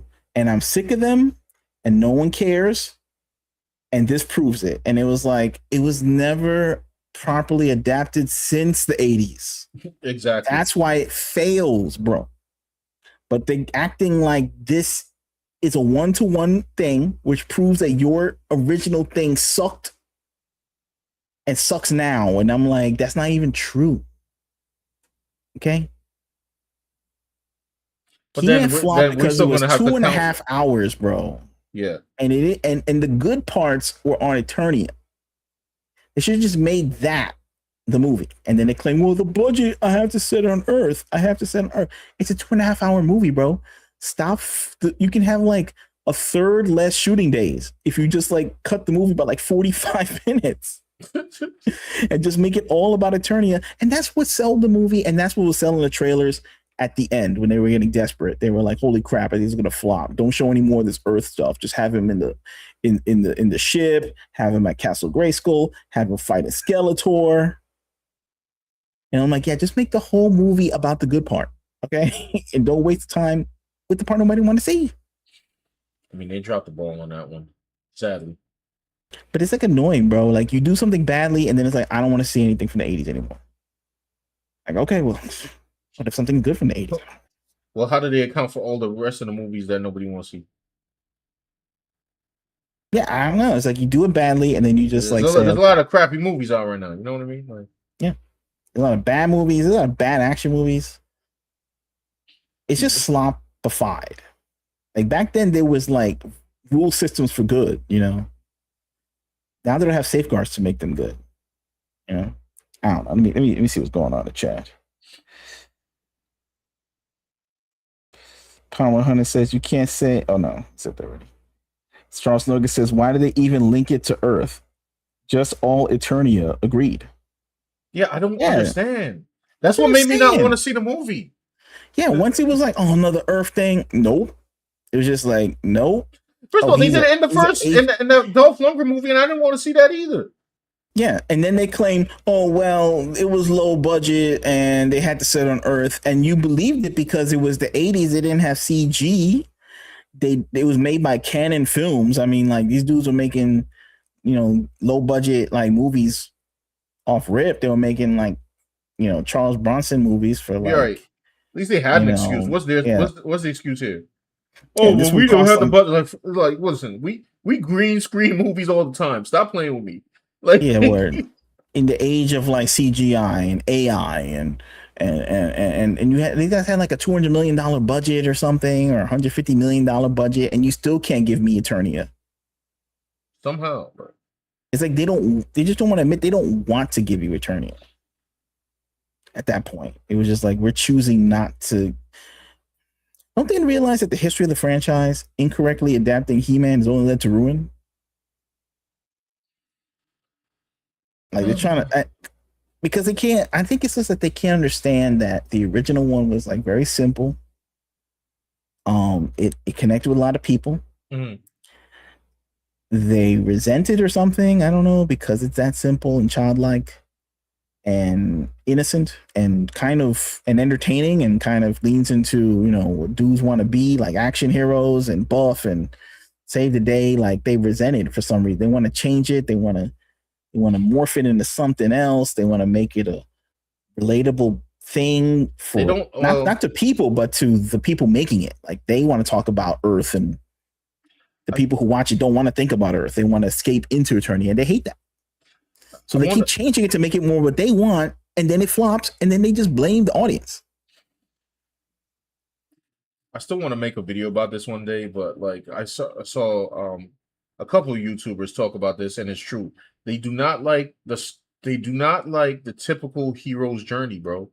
So they have to undermine it at every cost. And that's why people aren't in the theaters, because they know. So I don't even think some people realize it. They know they're being betrayed, but they don't understand how they're being betrayed. And I'm like, they're being betrayed because, like, we live in the era where we are now seeing the culmination of the worst injustices of all time. You got here in New York City, nobody, what I'm saying? You got criminals running amok. Nobody goes to jail for anything crazy. It's get let out. You got the files came out. Nobody did anything about that. A bunch of wars happening. Freaking, and dare we say, you got people like Uwe Boll making this movie that's coming out, like, tackling, like, if you have unfettered, like, immigration that might lead to ruin. So all of this is happening, and people just want to see a story about the hero's journey, and they will not give it to you because, I don't know, many reasons. Like, they don't want you to. I mean, I could go on a whole conspiracy theory of why they don't want to show it, but it's like a whole bunch of things. It's like, oh, they don't want people to ride to like feel great because we're in our deconstruction era, like where we got to deconstruct everything. Don't want people to feel good or something. I don't know. It's very sinister. Like, it's like, no, that's not it. We just want to be different. Y'all been different for like 15 plus years. Yeah, like, and your funds is drying up. Stop it. How long does something have to go on for it to finally be declared as old and the new trope? The new trope is subverting things from the 90s. Mm-hmm. The 90s were a long time ago. Okay. Yeah. Like, in fact, if you went back to the 90s, it would seem new and revolutionary to people right now. You know what I mean? Yeah. It's so crazy to me. Like, you look at Supergirl, right? Mm-hmm. It's James Gunn. I guess he only had one trick. It's just to make everything like Guardians of the Galaxy. Clearly. But like, if you think about Supergirl and like the comics and the old ones, it's like, you can't even imagine there's a director right now that could direct a movie in which like Supergirl's flying through the sky and there's blue skies and the birds chirping and things like that, and it's like you see you're flying over the clouds and you see Metropolis from the sky and it looks crazy. There's lights everywhere, like in a majestic score, like the old days, like they get like who's that guy? Jerry Goldsmith do the score, and it'd be like some big sweeping, with the orchestra and everything, right? A real song, not like what passes for an orchestra now, where it's just like, chanting or, clanging and fooms, like a real orchestra, like something or the dreaded, which, by the way, I saw a clip from Supergirl. Spielbergian. Yes. You know what I'm saying? Like ambient entertainment. Right. Not even Spielberg can make ambient entertainment like he did back then. Like, no. He's not making Disclosure Day, like weird movies or like creep movies about like aliens that kidnap you and like touch you in the night. Like, it's like we can't even get. So like, the only context we have for like movies now is just like grime and cynicism. But if you think of a director now that I don't know who's the only last director I can remember that can even direct anything hopeful to what you're talking about, Hope Core or whatever, is who? Like Joe Johnston, who directed his last movie was what? The first Captain America? Like it's like oh man. I mean, what are we talking about here? Yeah, Charles Snow is John Williams. There you go. I saw a clip today that's from Supergirl, and it is taken now because the copyright, because the movie's out, and it's like one of those the scene from when she's on the ship or something fighting those dudes, and it's once again another one of those segments, those James Gunnsian type segments where like the ironic music is playing in the back, and she's doing like the action. And I tweeted about it for a second. I was like, yo, bro, just stop. Call Hans Zimmer back, B. Call somebody else. I'm done with the ironic. Like, oh, don't you get it? It's like an action scene going on, and it's like the music doesn't match. I don't care anymore. Okay. Yeah, I saw a reviewer, and he called it counterintuitive music. You know what? That's perfect. Yeah, and he said he was tired of them. The formula of who started this? Have an action scene. Who started them? I guess. The Kingsman started I guess like Tarantino started. Oh. This that was cute. It's an aberration from Tarantino world. When did that? So, I guess it started with like I don't know, like Reservoir Dogs when the guy was getting tortured in the sea and they play Stuck in the Middle with You. I guess, but that was cool. I mean, like this is a cool movie. I thought the point of like that was that it was rarely supposed to happen. So when it happened, now it's like happens in every freaking movie, and I'm just like, bro, like what was that song that they try to use?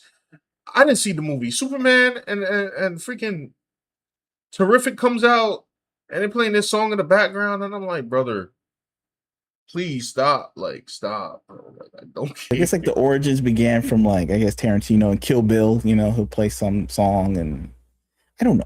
Yeah, I guess they did it in Kick-Ass. Yeah. Right. So then I guess the geek world was into Tarantino. This is how they were gonna make their work more elevated. So then you had Kick-Ass. Kick-Ass, I think, was like the one that was like blew that whole idea up into ironic music. But this, it's been a thing for a minute since then. Right. But now it's in everything. It's in James Gunn, of course. Deadpool. Right. But Deadpool was like a full-on comedy.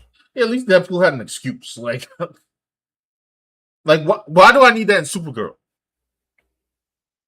I also suspect that they do it in order to guarantee a PG-13 rating, because if the action scenes are too intense, they're hitting too many people in the face, even if there's no blood or anything, they'll put like a funny song on it to try to lighten the mood. I mean, I guess, so that it can pass the ratings board. It's not even that. It's Supergirl. Like, we had a full score in Man of Steel, right? Maybe people don't remember there was a full score. And the Superman and Zod are punching each other too hard. No, it wasn't. I didn't get no rated R vibes from that. They were just two superheroes punching each other hard. That's true. I don't know. I guess like they're just trying to be hip. Okay, they think it's just hip. I know that's why they think they think they're so cool, bro. Like, but a lot of things in the marketing didn't help for the movie either. I mean, we're talking like it flopped already, but like it's not even like fully out yet. But I tell you what, if it does flop, I'll tell you what, hearing that song, the Blondie song, Call Me 100 times, ain't really helping the movie either. No. I mean, if they claim this is for like Gen Z and all this stuff, then maybe they want to play a song that they know. Speaking of which, I got a funny video for you, and I think I finally saved it. Hold on. And these were like two people that are reviewing Supergirl. Please tell me I have it. Let me go through my 8 million bookmarks. Bear with me. It's almost like a corporate punk movie. Here we go. Mr. Rasmain says, full of Hans Zimmer's bois. Here we go. Now this thing got community noted. We just saw Supergirl. Here's our straight out of the theater social media thoughts. Who's going this weekend? We just got out watching that girl right there, Supergirl. And boy, oh boy, do we have thoughts. I think it's aptly called Supergirl. For me, this movie was super. I am a big fan of the graphic novel. I know that Greg is as well, and many of you guys are. That might either help or hurt your experience here. While I love this story so much, they did take some swings that I could see being misses for people, even though a lot of it worked for me. Millie Alcock is incredible. She is. She's amazing. She's not even exactly how I saw the interpretation of the character from the comic, but what she did, I made her own. I thought she was absolutely brilliant. The movie itself, it's the most boring opinion you could have. I thought it was like just in the middle. I was like, fine, it's fine. I think a common sentiment is like, I wanted to love it. I just ended up liking it. That's about what I would say, honestly. Even though the first 30 minutes I was going, I think I'm going to love this. And then I just kind of teetered into neutral with some ups here and there. I had the opposite, man. I, at the beginning, was like, uh-oh, I'm a little worried I'm just going to like this. And then I ended up loving it because of how much of a connection I felt like I formed with Supergirl and with Ruthie and the stakes. So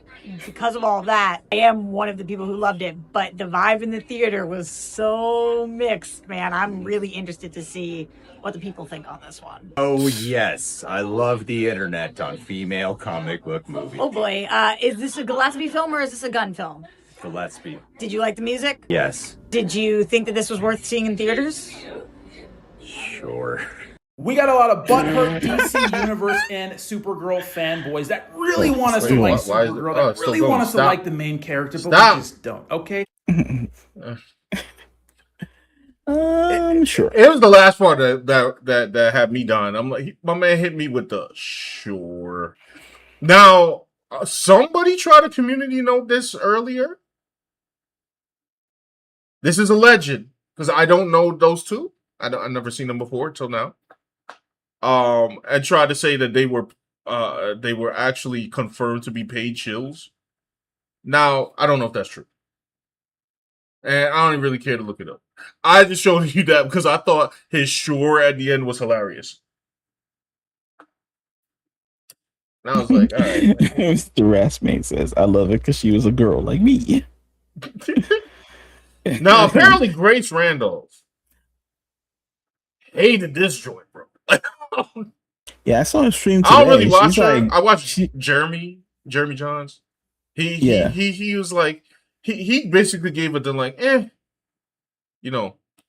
Grace, who a lot of people don't like. Yeah, she was not having this movie. I think she don't like James Gunn, like period. Like she has beef with him from years. That's what I heard. Like she don't like him running him. And sorry, go ahead. Yeah, okay. And even more hilarious enough was there was some internet back and forth with Angry Joe or something, and he was talking about like how like nerdrotic and people like you guys just hate it because it's a girl, whatever, blah blah blah. And then like today he came out, saw the movie, and said it wasn't good. Bro, when I went to the comment section, they were like, "Oh, so I guess you hate women." Like it's like right. Yeah, like the whole, I guess his argument kind of like blew back up in his face. I don't know. But he was also like prepping it to not be good. Like he was like in his argument, he was like arguing with I guess right wing Twitter. Yes. But he was also like stealth saying that, oh, this movie will flop, but not for the reasons you're talking about. Like he's also like trying to be like, well, I might not like it either. Right. But I'm not going into it thinking that it sucks when I watch it or something. So he was like trying to carve out like a thing for himself. To give leeway. Right. He was trying to be like, people. I tell you this, people were not letting him have leeway. Now, I stood at the outskirts of this argument. I just read it, and I was just like, all right, guys, whatever. Because he's like, oh, it's not a popular character and all this. And it's like, I don't know, bro. Like, the Guardians of the Galaxy were less popular than Supergirl. It's just the approach, and people just don't like the approach from the trailer. Like, actually, probably would have been a better movie. You can't judge anything from the trailer? I'm judging the trailer. I didn't like that trailer. Yeah. I didn't like the trailers. The trailer shows the best parts of the movie, like it's supposed to, in the marketing plan. Oh, and for anybody who's seen that action scene that Warner Brothers UK put out was like look super choppy edited. Apparently, it's not edited like that in the movie. To which I gotta say, whoever edited, I'm not gonna play it because it has copyright music. So y'all gonna have to just go to like Warner Brothers UK. You'll probably see it up there. Whoever edited that scene, I'm sorry, y'all. You did not do a good job, like at all. You might have just did the movie disservice, actually. I bet you some guy probably took the longer scene, threw it into some kind of AI program, and told it like, "Oh, get the best, shorten this up for TikTok, make it 1minute and 17 seconds. Just take the best parts and make it into something. Like, spit out something." They were like, "Good enough," and then they just threw it out there, and it got roasted. It's not professional. Mr. Rasmus says, young lady was Christian Harloff, movie fights person. Oh, really? Oh, man. It's like, she liked it. I don't know, like, why? She said she liked it because she related to it. I guess the movie is made for people like her. Like, Supergirl is like the archetype for her, like in the trailer and stuff. I'm listening. But, like, this is like a rare thing. Like, people who usually go to these movies want other things than... Right. Just the personality of the character to match another personality of some other person. Like, it's just like they need to be more than vibes of people. It has to like have like, you know, a cool story, cool look. Right. It's to be what it is. I mean, look, it'd be like, all right, what would you do differently? I don't know. Like, I'd be like, first of all, if they said you had to make a Supergirl movie, or else like the earth will explode or something like that, then I'd have to do my duty to make the Supergirl movie, period. I would make it like good. If they said it had to make a profit, I would say, okay, I'm gonna have to save the earth now. My Supergirl movie. Right. I had to find a way to do it. You know, it'd be interesting. It's like, how come with Supergirl, right? Which is, I guess, more of a riskier property than Superman. Because Supergirl only had one movie made, and it was in 1984, and it flopped. Yes. And it had a TV show, but it was canceled by CBS for the first season, and then was on the CW for a few more seasons. Now they could say, well, it was a hit on the CW, and I'm like, bro, they don't cancel anything on the CW, bro. Right. Things that every show on the CW averages 300,000 viewers a night. Okay, it's not like a top 10 show. Okay, it's like ranking like around number 158 in the ratings or something like that. I don't know. Every CW show. Okay, it's put up there because maybe international sales where, you know, you're in like, you know, Bangkok, they got nothing to watch. They watch Supergirl and stuff because, you know, their domestic TV can't afford to make shows look like that. Right. So they get some coin off of this, but it's not like proven to be like a real audience grabber. Okay, so it needs help.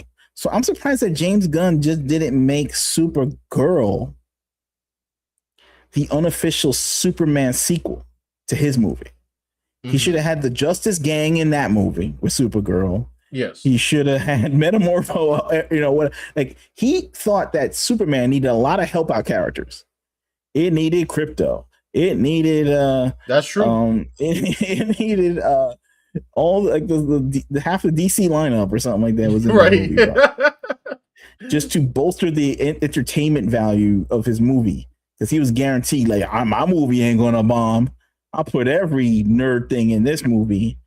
You know, I ain't having Superman Bear, but he'll have Supergirl, Raw Bear, like with no help out characters. I guess Lobo was supposed to. One character, bro. Like one. He had like 5 in the Superman movie, bro.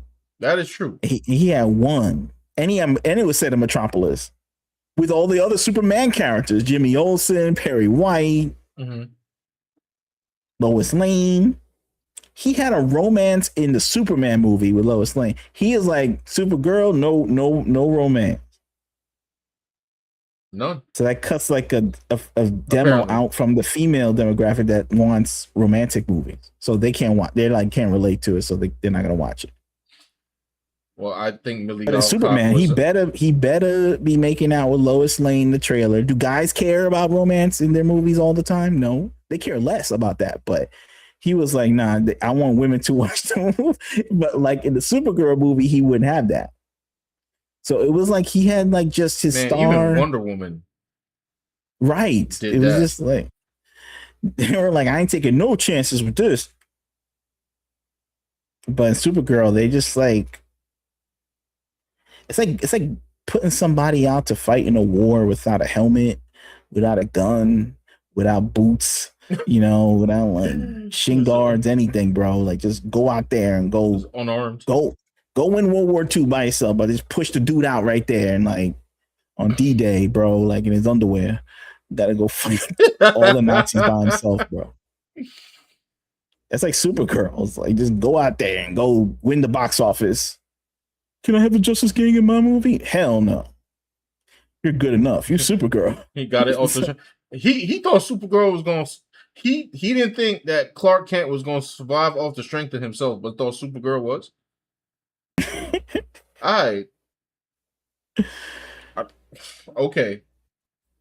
All right, Gun. Look, man.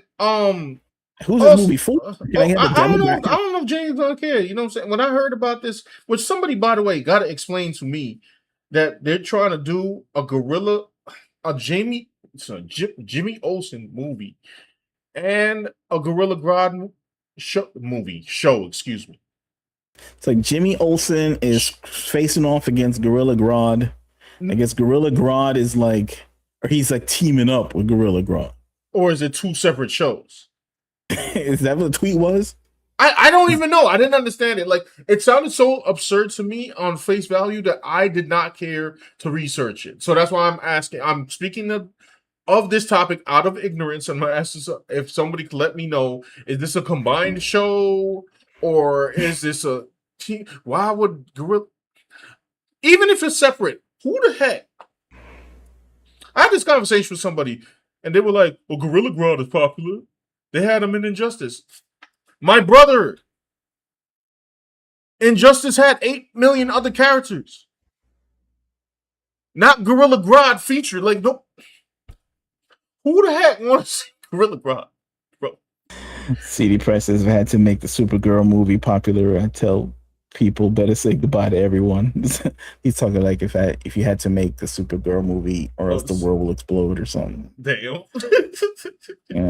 It's not easy to make it it's not an easy movie to make, but there's not a lot of people who could direct it in the way that's like the alternate version to this.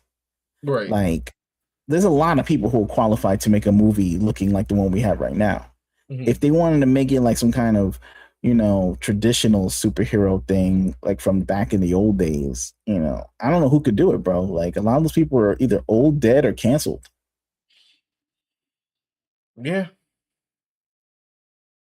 Like Spielberg, like he doesn't even have a roster of underlings to direct something like this. Like it's not even like the sons of Spielberg. Like even like Dean Devlin, like guys who did like Stargate, guys really influenced by Spielberg. They don't even make movies anymore. They just make like TV shows for like TBS or TNT. Yeah. Oh snap! Master Panda said, "What's up?" Says, what up? Mr. Raspberry said, "Gorilla Grodd is going to use telepathy on Jimmy Olsen to take over the Daily Planet." We want to see a Jimmy Olsen spinoff movie, bro. We're getting like two even worse. Show. Man, hold on. You know what? Let me stop speaking out of ignorance and go look this up. I tell you what, I gotta give it to James Gunn. He is himself to the T. Like I thought, like he was gonna try and branch out a little bit and be like, "Hey, you think I'm just a quirky guy, bro? Who take like the minor characters and just try to hook them up? I'm not a one-trick pony." I guess he is. I guess like this is all he can do is just like do Guardians of the Galaxy on everything. Right. Every superhero is like a weirdo who listens to 70s music and early 80s music. He never goes past the early 80s either. Like he is like a demarcation line between the taste of his music. The only like new song he ever had in a movie was like that song that played with Mr. Terrific was like throwing his bombs around, and no one knew what that song was, bro. It was like he finally listened to new music, and nobody knew what that song was. Hey, I forgot this was a thing. I just typed in Jimmy Olsen. Anyway, that's Jimmy Olsen. Yeah, it's like I don't know. Jimmy Olsen to me is just that redhead kid. Like I don't know who that is. So yeah, that I don't know whose man this is. Yeah, who this? That's Jimmy Olsen. That's Jimmy Olsen. That man is Jimmy Jones from Brooklyn. All right, that's what. That's I don't know. People from Brooklyn got that shirt on. You know what I'm saying? Oh, that's true. That's true. And he from Cali. All right, here it is. James Gunn confirms a Jimmy Olsen and Gorilla Grodd show is in the works. We start filming soon. Yo, James Gunn, I got a question for you, bro. Who do you think you are? My man think he the man, son. He can make anything a hit. Like you'll watch anything. Yo, there are some people who will watch anything for sure. Like that, if it's a geek thing, they watch it. But like, I can't do it anymore, bro. Like, I can't. Like, yo, nah, like, especially since, bro, they promised us back in the day they couldn't do it 1-to-1 because they didn't have enough money, bro. They couldn't. Now they got money, and this is what they give us. Yeah, they were like, "Oh, what do you expect, bro? Like, it was the days before CGI. They couldn't give you the real steel move. I mean, not real steel. I mean, like steel." Yeah. John Henry Irons. They gave you Shaquille O'Neal, his budget ass outfit right now, being steel, not connected to Superman at all. That's the best they can give you back in the day. And they were like, "Yeah, but we have like real special effects now," and they still can't give it to you, bro. See, this is what remember when I was talking about Matt Walsh before, and he was talking about like, oh, these female superhero movies, action movies, always being cringe, sir, Matt. I know you ain't watching this. Look at the screen, bro. Nobody's getting a non-cringe movie, okay? It's all. But this is like ain't just the women, bro. But I tell you what, like he probably, and this is what they fear is like, I guess like an audience like him, which like, and they should. I mean, really, I mean, he's like this. I'm saying like he's a reality for the average people because look, if you have like I don't know 10, 15 years of these bad female-led action movies. And like you don't remember the good ones, you just think that all female action movies are bad. You just like make rules for yourself and say, "Oh, if it has a female in it, it must be bad," because I'm seeing so many movies with them and they are bad. Right. And then you point to the good ones, and they're like from 30 years ago. What about The Long Kiss Goodnight, bro? That was like in 1998. But then, what was the good 97? Even with a male recently, besides Fury? Action. I don't know. It's like, first of all, like they're good. Maybe they're good to people now, but like they're not good to like as per the standards of what I think is great. But I guess ones that are okay are like, you know, good. Sisu, I guess Sisu 1 and 2. Okay. You know, the stuff that everybody likes. They got that new movie, The Furious, The Raid. I mean, these are Hong Kong movies, but you're talking about American movies. Not Hong Kong movies, they're Asian movies, but like in terms of like newer movies that are action, I don't know, the Jason Statham one where he was, what was it called? The one where he was like pretend to be a security guard to find out who robbed the banks and stuff, the armored cars. The one, the Guy Ritchie movie. I forgot the name. Yo, sorry to cut on you, my brother. That was good. Yeah, it's like far in between, bro. This variety tweet is insane. I'm still trying to look for this Jimmy Olsen thing. I typed in Jimmy Olsen show James Gunn. And then the variety article pops up. Supergirl is super horrendous. He went off. Son, what is a super horrendous comic book movie with the worst script I can remember? Good grief. No. James Gunn said he wasn't going into production on any movie until the script was rock solid. For that was the overriding problem with the superhero overkill era. The film had lousy scripts. Oh my goodness, I can't even. Like I think like you're talking about like yo, we're talking about an audience that doesn't know how to improve these things, you know. And there's not enough artists in Hollywood or like an infrastructure to make it better. Neurotic is frying me right now. He said, "Let's face it, Henry Cavill dodged the speeding bullet when he was fired by James Gunn." Perhaps. Rasmane said, "Jimmy, old son." Old son. Yeah, I don't know. Oh, the black Jimmy Olsen. Yeah.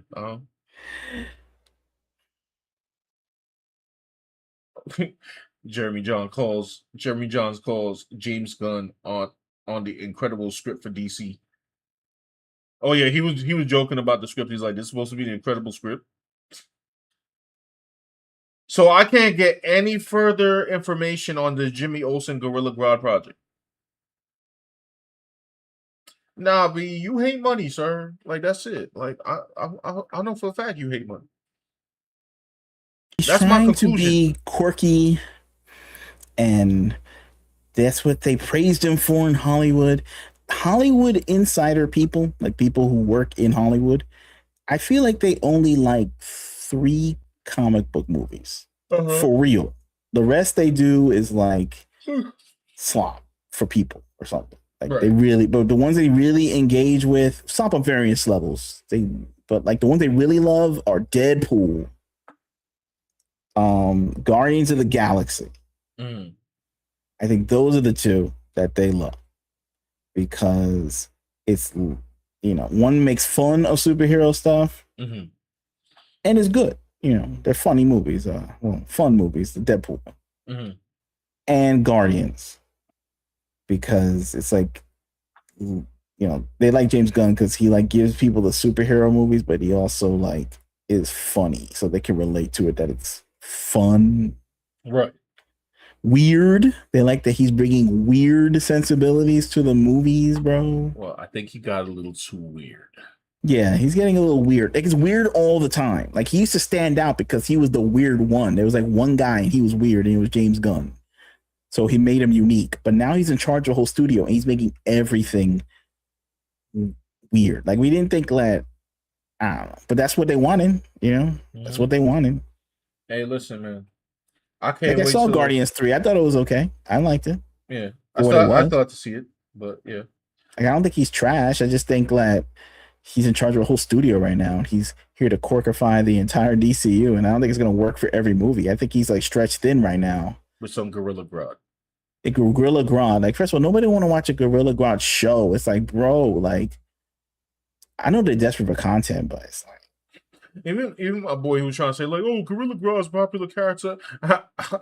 I'm like, bro, you won't even watch the Gorilla Grodd show. Like, what are you talking about, man? Jimmy Olsen? Jimmy Olsen? He got no powers, bro. All right, look. No powers, no combat abilities. He's like, he can't even be Batman. What's the reasoning about this? It's like, it's because HBO or something, they have shows about regular people, so Jimmy Olsen's technically a regular person. So it's like you could watch it even though it's a DC thing. So they'll be like, oh, it's just a movie about it. It's just, don't think about it like a superhero thing. Think about it about he's just a reporter that's discovering that there's a weird gorilla running around. I think it was also might be a play up on a joke, because I think I heard, like I said, I didn't see the movie, but there was like a small subsection of like women that were like, "Ooh, let's gas up Jimmy Olsen over Superman" or something. That's what he had in the movie. I didn't think that joke was that funny. Like, he thought like it was like mad funny. Like, oh, Jimmy Olsen is a heartthrob, but then he really don't look like a heartthrob. Right. But they had no one in the movie questioning like, why is Jimmy Olsen getting these women? And they're like, I don't know what it is. He doesn't even know. So now, but like when you watch it, it was like the joke wasn't even like delivered well in the movie. It was just like, hey man, I don't really get it, bro. Like, it's like jokes don't really land in these new movies either, bro, because they're not allowed to have real comedy. Yeah, it's like an alien wrote it. It's like ChatGPT is writing these jokes. Write it in a way that doesn't offend anyone, doesn't have any American cultural references, so that the global audience will understand. It's like an alien wrote these jokes, bro. They came in funny, like a movie like Rush Hour. They had like references, like to things that existed on Earth, like pop culture things. Now, I guess we don't have like a unified like monoculture now, so it's hard to like make jokes. Yeah. Like they would reference things back in the day, like they would reference what was going on back in the day, like OJ or MC Hammer or whatever. And nowadays, like you can't do that as much. Right. So everything's just weird. You don't need to do any of that stuff, but I don't think they have anything else. I don't think they know how to make these things entertaining. It's weird. But I understand, like, hey, look, if they made like 700 movies, 30 movies with women action heroes and they were bad, then I guess the conclusion to most people would be like, yeah, I guess it's bad because there's a woman in it. I don't think it's that many bad, but like, yeah, I would say so. I mean, you can't lie. I mean, then you'd be like, no, what about Aliens? Like, yo, bro, that was like 80. This guy was born after that. That doesn't excuse anything. He should have an education, but like, yeah, seriously. But still, it's like, I just will say though, I mean, Hollywood and the people who are artists need to then repair the situation. Yeah. Because you're not gonna give the audience like a Tubi email a Tubi link or something to every person in America to prove that female action movie is going to work. You're just going to make better female action movies. All I know is, personally, if we're going to make that claim, then we have to look at every other movie that was cringe, and it's been a lot of them. But first of all, they need to start making movies with guys being action heroes. Yeah. They didn't even do that. No, yeah, that's the problem. It was like, including Daily Wire, they never made like a movie with a male action lead, bro. Like Scott Adkins, they didn't call Scott Adkins. They called women to star in their action movies. They didn't call Michael Jai White to star in their action movies. They call women to star in their action movies. So it's like even they're not the solution, right? In a way, it's like everybody don't want to do it. I mean, which is fine if you.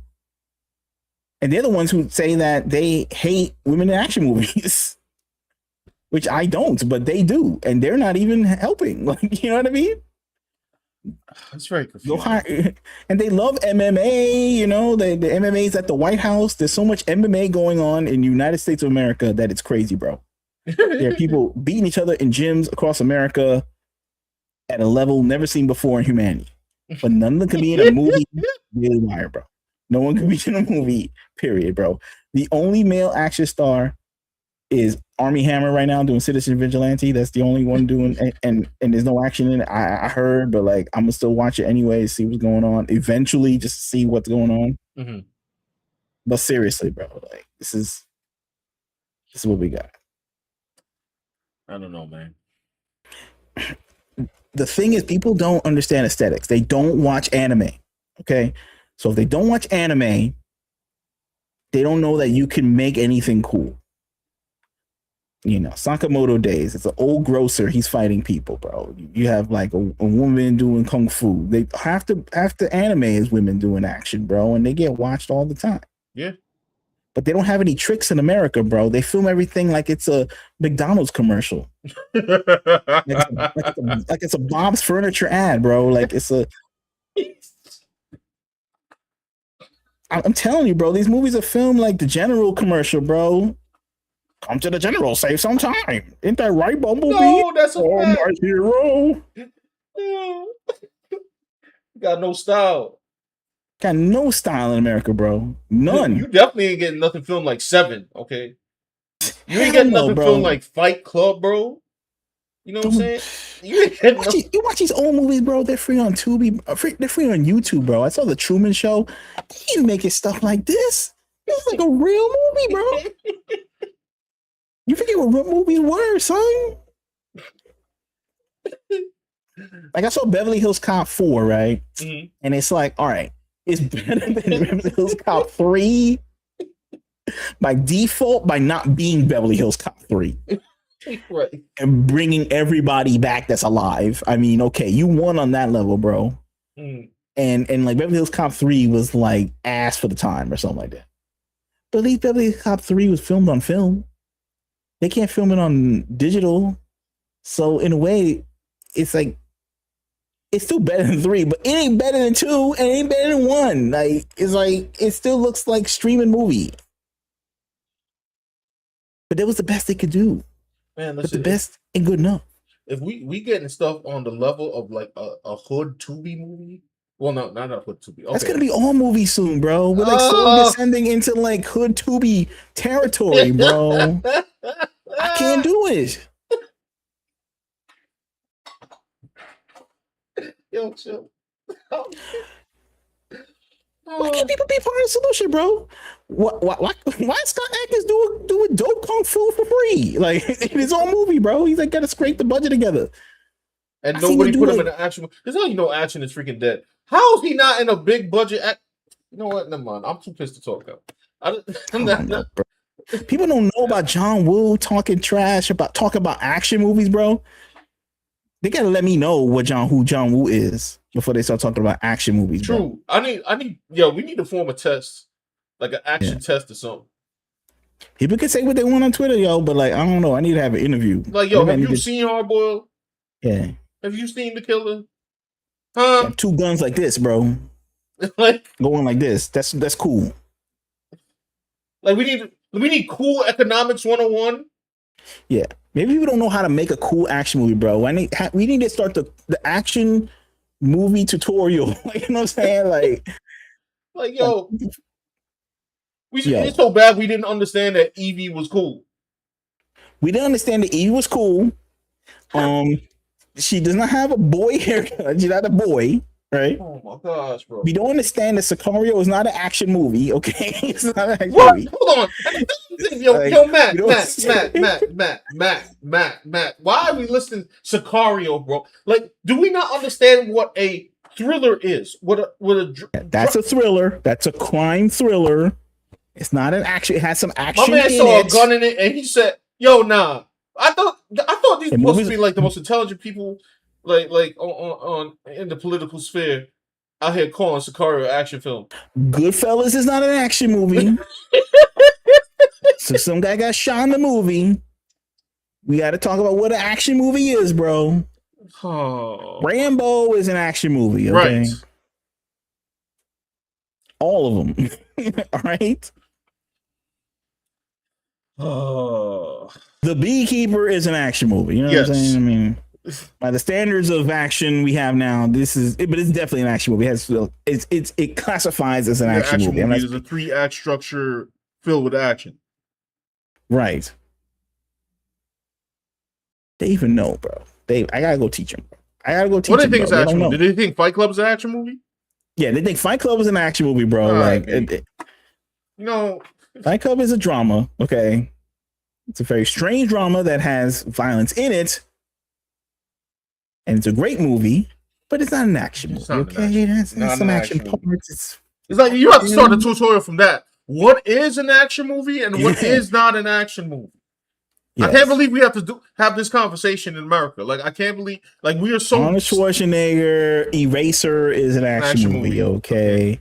There's a hybrid of things, like Terminator is an action sci-fi movie. Right. It has the action, has enough action in it to be classified as an action movie while simultaneously being a sci-fi movie, okay? Yes. I mean, what are we talking about here? Okay. It says Sicario. Sicario. And he equivocated. He said action thriller, and it's like, it's not, you should put thriller in here. But we're talking about action movies, okay? We're talking about action movies. He started the thread saying action movie, okay? Like, that's what... Charlie's Angels is an action movie. Even though I didn't like the new one. It was an action movie, okay? It was. That's an action movie. Sicario's not an action movie. Like, we need to start... keep it in a buck. That's number one. Number two. Did he think that Panic Room was an action movie? anything with running around is an action movie. Who running around and there might have been a gun. No. Yeah, Scream is an action movie, bro, because she was running away from the dude in the mask and she like threw a table on him and.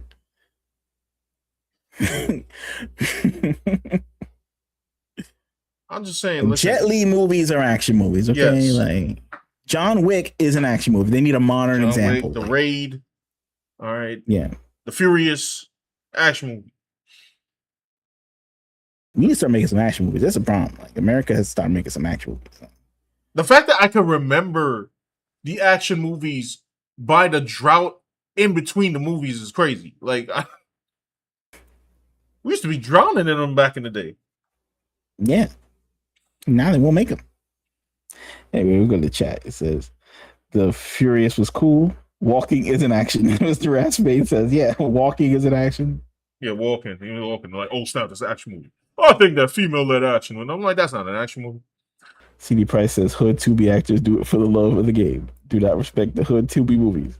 That's to do it for money too, bro. Like there's a guy who's interviewed, I think, I forget who, by New York Times or Hollywood Reporter or something. Mm-hmm. The guy said he makes $2 million a year, bro, doing these Tubi movies. You serious?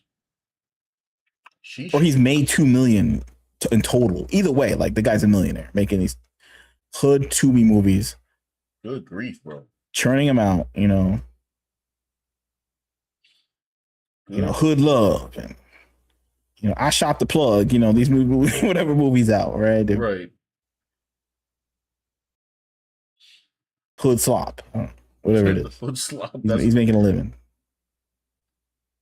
That's a new one. Walking is an action. That's right. There was a lot of walking. And once we define, so that's number one. We had to find one. We had to find what an action movie is. 2, we need to talk about. We need to learn new tricks to make action cool again. Yes. Okay. First of all, these superhero movies, bro, where they punch you and you fly into the other thing, and then the guy gets up and punches you, and then you fly to the other thing. That stuff is old, bro. We need to start watching anime to find out the new camera angles and the new punching and the new charging up and the aura farming. Okay. We don't even have movies in slow motion anymore, bro. How you gonna have aura farming when you just running up to the dude and hitting him in the face in fast speed, son? Yo, you got to at least walk slowly to the dude and zoom in on a face, bro, with the eyes charging up and have the music be dramatic, not playing not ironic music, offbeat music, bro, counterintuitive pop songs, bro, where you like punching each other while like No Doubt plays. You know, I should have known that superhero action was in trouble when Zack Snyder of all people, did Man of Steel. I kind of like Man of Steel, right? And there was no slow-mo in the entire movie. I'm like, wait, huh? Zack, are you good? Like, what? They bullied him out of the slow-mo, which is not good. Don't listen to these people, bro. Don't listen to these people, bro. I'm tired of slow motion. Like, don't listen to these fools. They're trying to ruin. And then they took out the war farming. Yeah. And then I got Batman v Superman. Garbage. Like, what? His movies getting worse. You know, his movies are not better than his old movies. Like, Watchmen was better than this, and 300 was better than everything he did. Like, just. No, facts. That is a whole fact. Watchmen and 300 was better than literally all of his DC joints. CD Price said, "I'm sorry, but Roman Reigns took all the aura farming from the action movies. Now tell Roman to give it back, okay? The wrestling don't need it, okay? Wrestling needs comedy. It needs more comedy. As a matter of fact, wrestling, I'm gonna give you a hot take. You know what wrestling needs again? We need more ridiculous, offensive, racist characters because I'm tired of this. Somebody come out named I don't know, Scott Jones, okay, and that's his wrestling name. Stop it, okay." Where's my Coco Bewares? Where's my Power Hunter said Dan describing Matrix movies. Hey, Matrix got aura farming, all right? Yeah, you know what didn't have aura farming? Matrix 4. Oh, they forgot how to make a Matrix movie, bro. They did not call the Chinese people. They did not call Yung Ping to go choreograph the movie, bro. He's probably old. He's probably not alive. I don't know where he at. But they didn't call his predecessor, his successor. They didn't call any Asian people to choreograph the fight scenes, bro. They didn't watch any more anime. They forgot the anime they watched and just like had a bunch of people just like, I don't know, hit each other on the day of shooting. It had, why does it Matrix 4, bro? This is like, I feel like this is like a cultural, like this is like a cultural crime. like we're in trouble, bro. America, like the government, you know what I'm saying? I don't really call for government intervention or anything, but like the government should have like said, hey, Matrix 4 is below standards of like America. So we need to like not have this. You better refilm this again or something, or else you're going to jail. Choreographed that movie. Was it choreographed? Like I don't know, some nibba who was like the third unit guy on Walker reboot with Jared Padalecki or something like that. Like he was the one that choreographed. Who knows? It had worse choreography than Mortal Kombat, the remake, bro. Where like Cole Young's wife hit girl with the car. And this is the Matrix, okay? Matrix. Like, or maybe okay. They get old, they start watching anime, bro. They're like, I ain't watching anime anymore. I could wing it. I made the Matrix, and it's like, bro, you better study up for your own movie, bro. This is like, fam, like, yo, you just can't walk on set and say I'm a choreograph to see right now. They got like some third-rate choreographer. There is the new you just smack each other in the head until oh no, the battery ran out on the camera, bro. This will be. There is the new school aura farming, but it's only done. It's very specific, and I think you know what I'm gonna say. Now, if you don't want to utilize your slow motion and things that you need for PG-13, then you put aura farm like Gareth Evans and whoever. I forgot the name of the guy that directed The Furious. But this aura farming is done through massive amount of skill of martial arts and brutality. Yeah, that's different. I accept that. I enjoy that. But like it has to be rated R if you're doing that. Other than that, like you bring back the old school horror format. Especially if you want to do like you watch like, I don't know, anime episode like Jujutsu Kaisen or something, and they hardly use slow motion because they're aura farming on brutality. Now you could do that, or you could let Zack Snyder go back to slow motion, do something cool. I'm just using Zack Snyder as an example. I'm not using him as gold standard or anything first. Zack needs some help right now. But hold on, let me see what they say in here. Mr. Rasmussen said, I watched Zack Snyder Watchmen trailer too many times. That trailer was fire. Yeah, we lying that wasn't fire, bro? That trailer was fire. Okay. CD Price said, sorry, Muhammad Hassan ain't coming back. Nah, bring him back. bring him back. Yeah, bring him back. Bring him back. Where he at? Where Davari? You know what I'm saying? You gotta bring Davari back too. You can bring back Muhammad Hassan. Bring him back. Bring him back, please. Okay. That's a whole other conversation that I have to have about wrestling. But you know what I'm saying? Like, who else? Chat ain't got no love for Davari.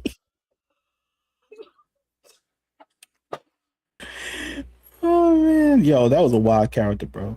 What was that? What was it? Did he have? What was it? Kamala. It was just his manager. It was just his manager would just say like, I don't know, just speaking Arabic stuff, and at a time after like September 11th, this is crazy. That's bro. insane. Like, this man was on some next level.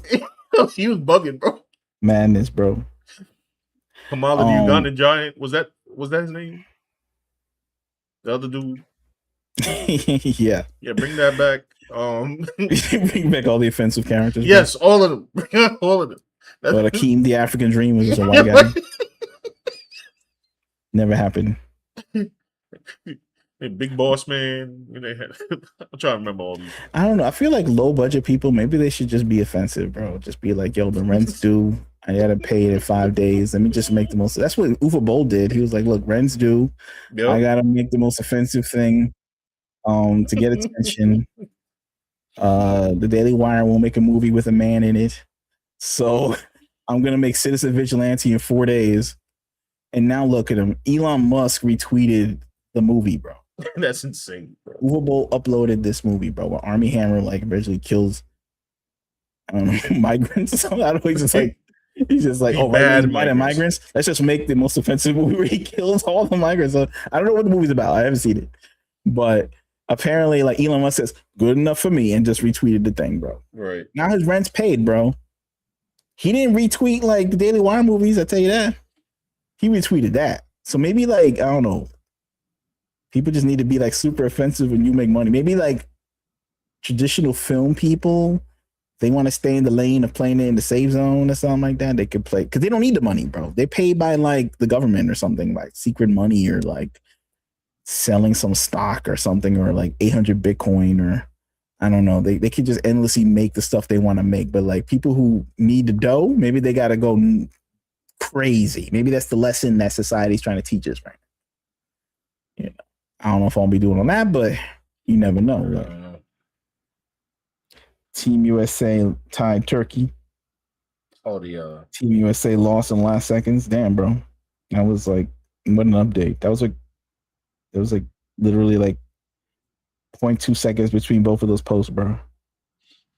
They tied and then they lost. It's like they lost the entertainment field. You know what I'm saying?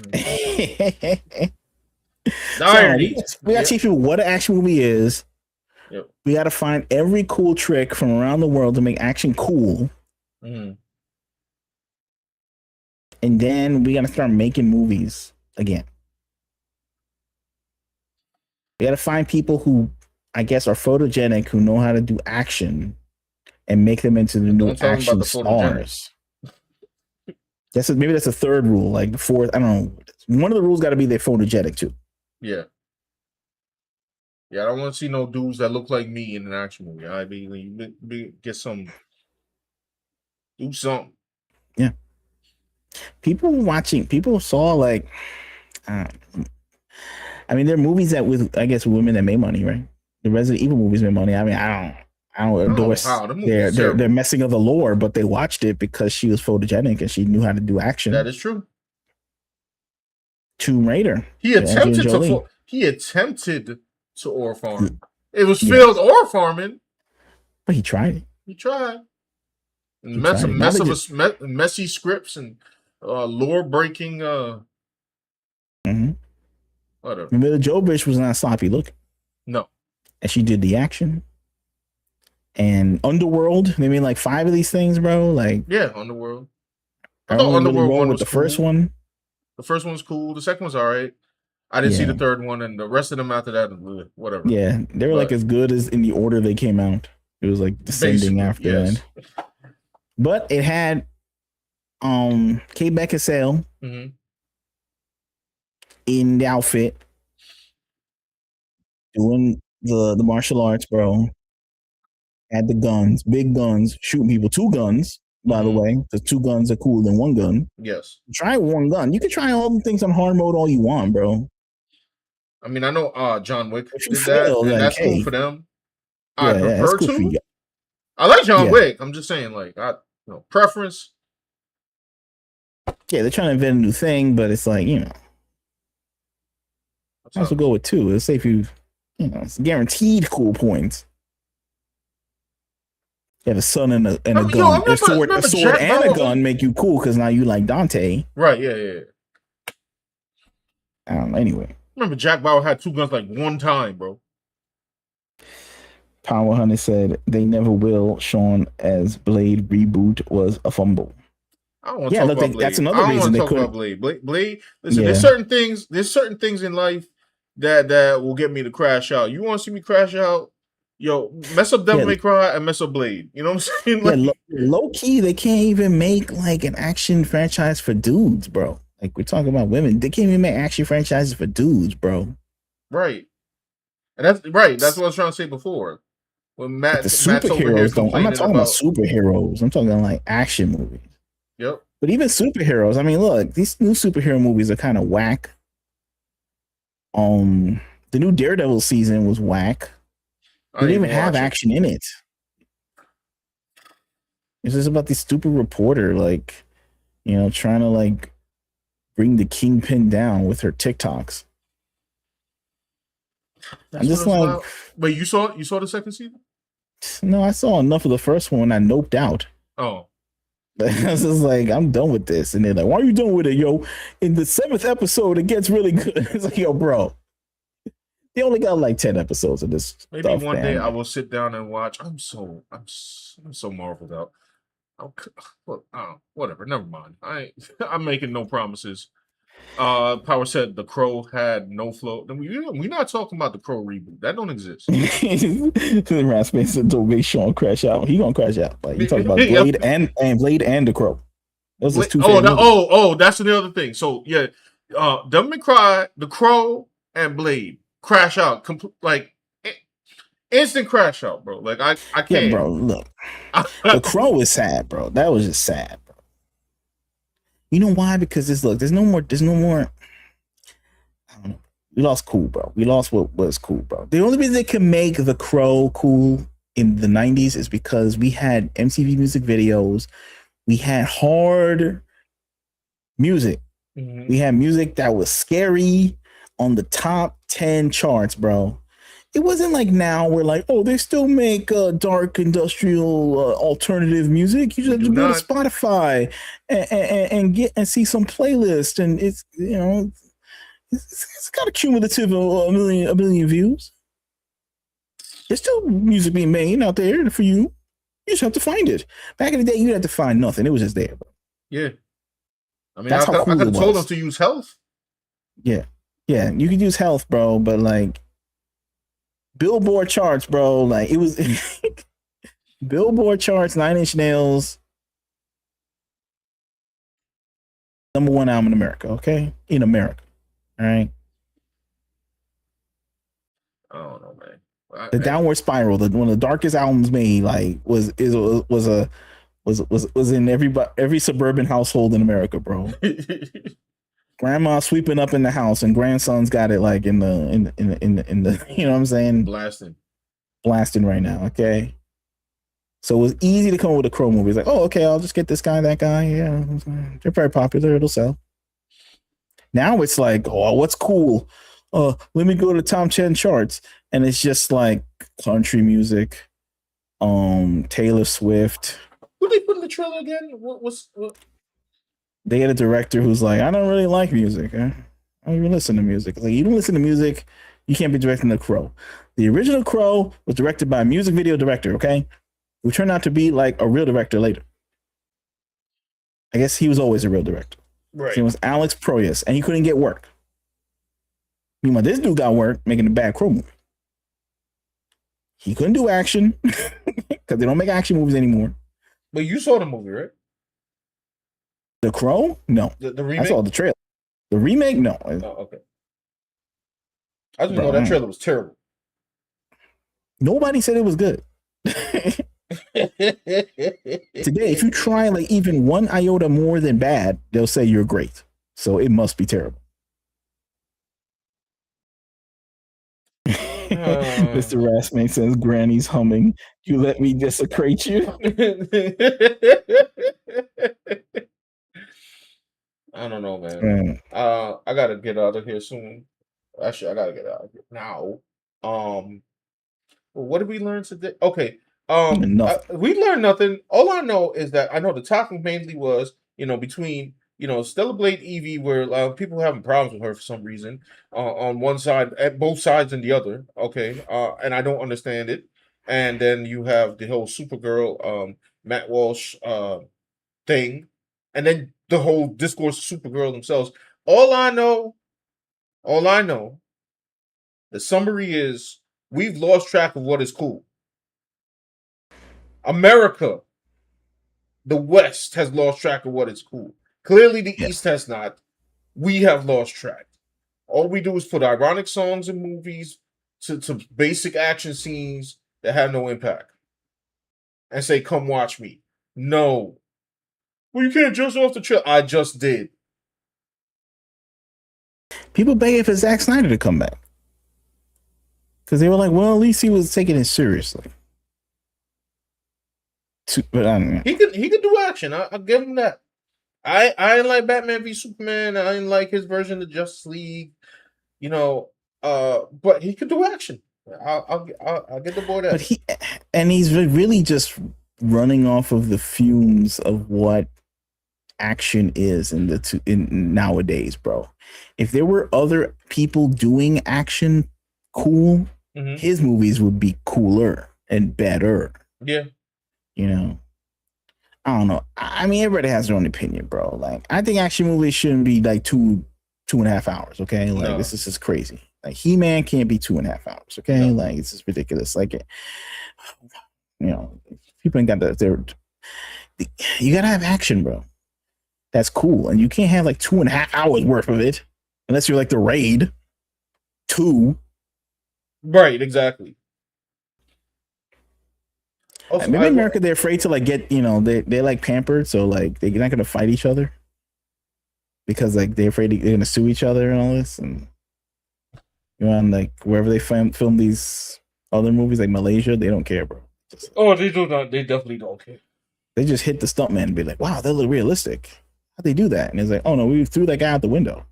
I know he got hit with the bike. Yeah, we hit him with a bike. Like with padding. Is he alive? And they say, "This interview's over."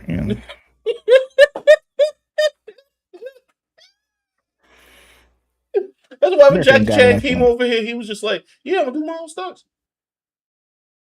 Yeah, yes, I'm going to fly out the window, and they're looking at him like, "Why?" And I'm like, "Bro, you see where this man come from? Okay, listen, they trust this process, all right? Let's just." I understand how like that Chris Hemsworth did Extraction and Extraction 2, but he keeps doing all these other bad movies, and I'm like, just do Extraction 3. Like, why don't you go get the director of Extraction and tell him to make your next movie? Why is he making that movie Crime 101 with Halle Berry? And like, this movie's not. What is this? Wait, he's driving a car around and he flashed a gun at the end of the trailer. Like, what is this? Bro, like, what is this? Should I look up this trailer? What is no. All right, good. You know what it was? It came out already. It's like, watch it on Prime. You can watch the whole movie. What's one of the careers of these ninjas, bro? Like, this sucks. I don't even know about this movie. I don't even know about this movie, bro. Like, what? People have like no career control. Like, just like, yo, put me in action. See, this is the conversation we need to be having. Matt Walsh. All right. Like, what is that? Daily Wire not doing a damn thing, by the way. They need to get me to scout who to hire to make the next movie of the Daily Wire, bro. There's a movie called Life After Fighting, written, produced, directed by a man named Brendan Foster, okay? He's in his 40s right now. He directed a movie that is the indie action movie of that year, okay? And probably this year too, okay? It was dope. It's about a man who have a karate dojo, and he gets involved with a woman, and they kidnap her kid, and he got to find the kid, okay? It is fantastic. He is a low-budget movie. Right. They could hire him to make 800 Daily Wire movie, whatever it is. They give him the budget, they give him the money, everybody. Give it to him. And we can have action movie for dudes fighting. You know what I'm saying? And once that's prepared, then we can improve the action genre, and then female action movies could be better. Everything can be better if we follow the rules, okay? But there are no rules and no standards. So now Sean and I, with our limited YouTube channel, would have to teach the rules based off of the rules of the past that everybody forgot. Because they want to be modern and with it. They want to be modern and with it, bro. They want to be on TikTok, bro. Why does anybody call Gareth Evans up? Yeah, word. I'm still watching the old action joints. I'm still watching the new action joints. Everyone else is shaking their ass on Twitter. You know what I'm saying? Trying to get them Twitter bucks. You know what I'm saying? They're twerking it on TikTok, bro. To 30 seconds clips of Taylor Swift songs.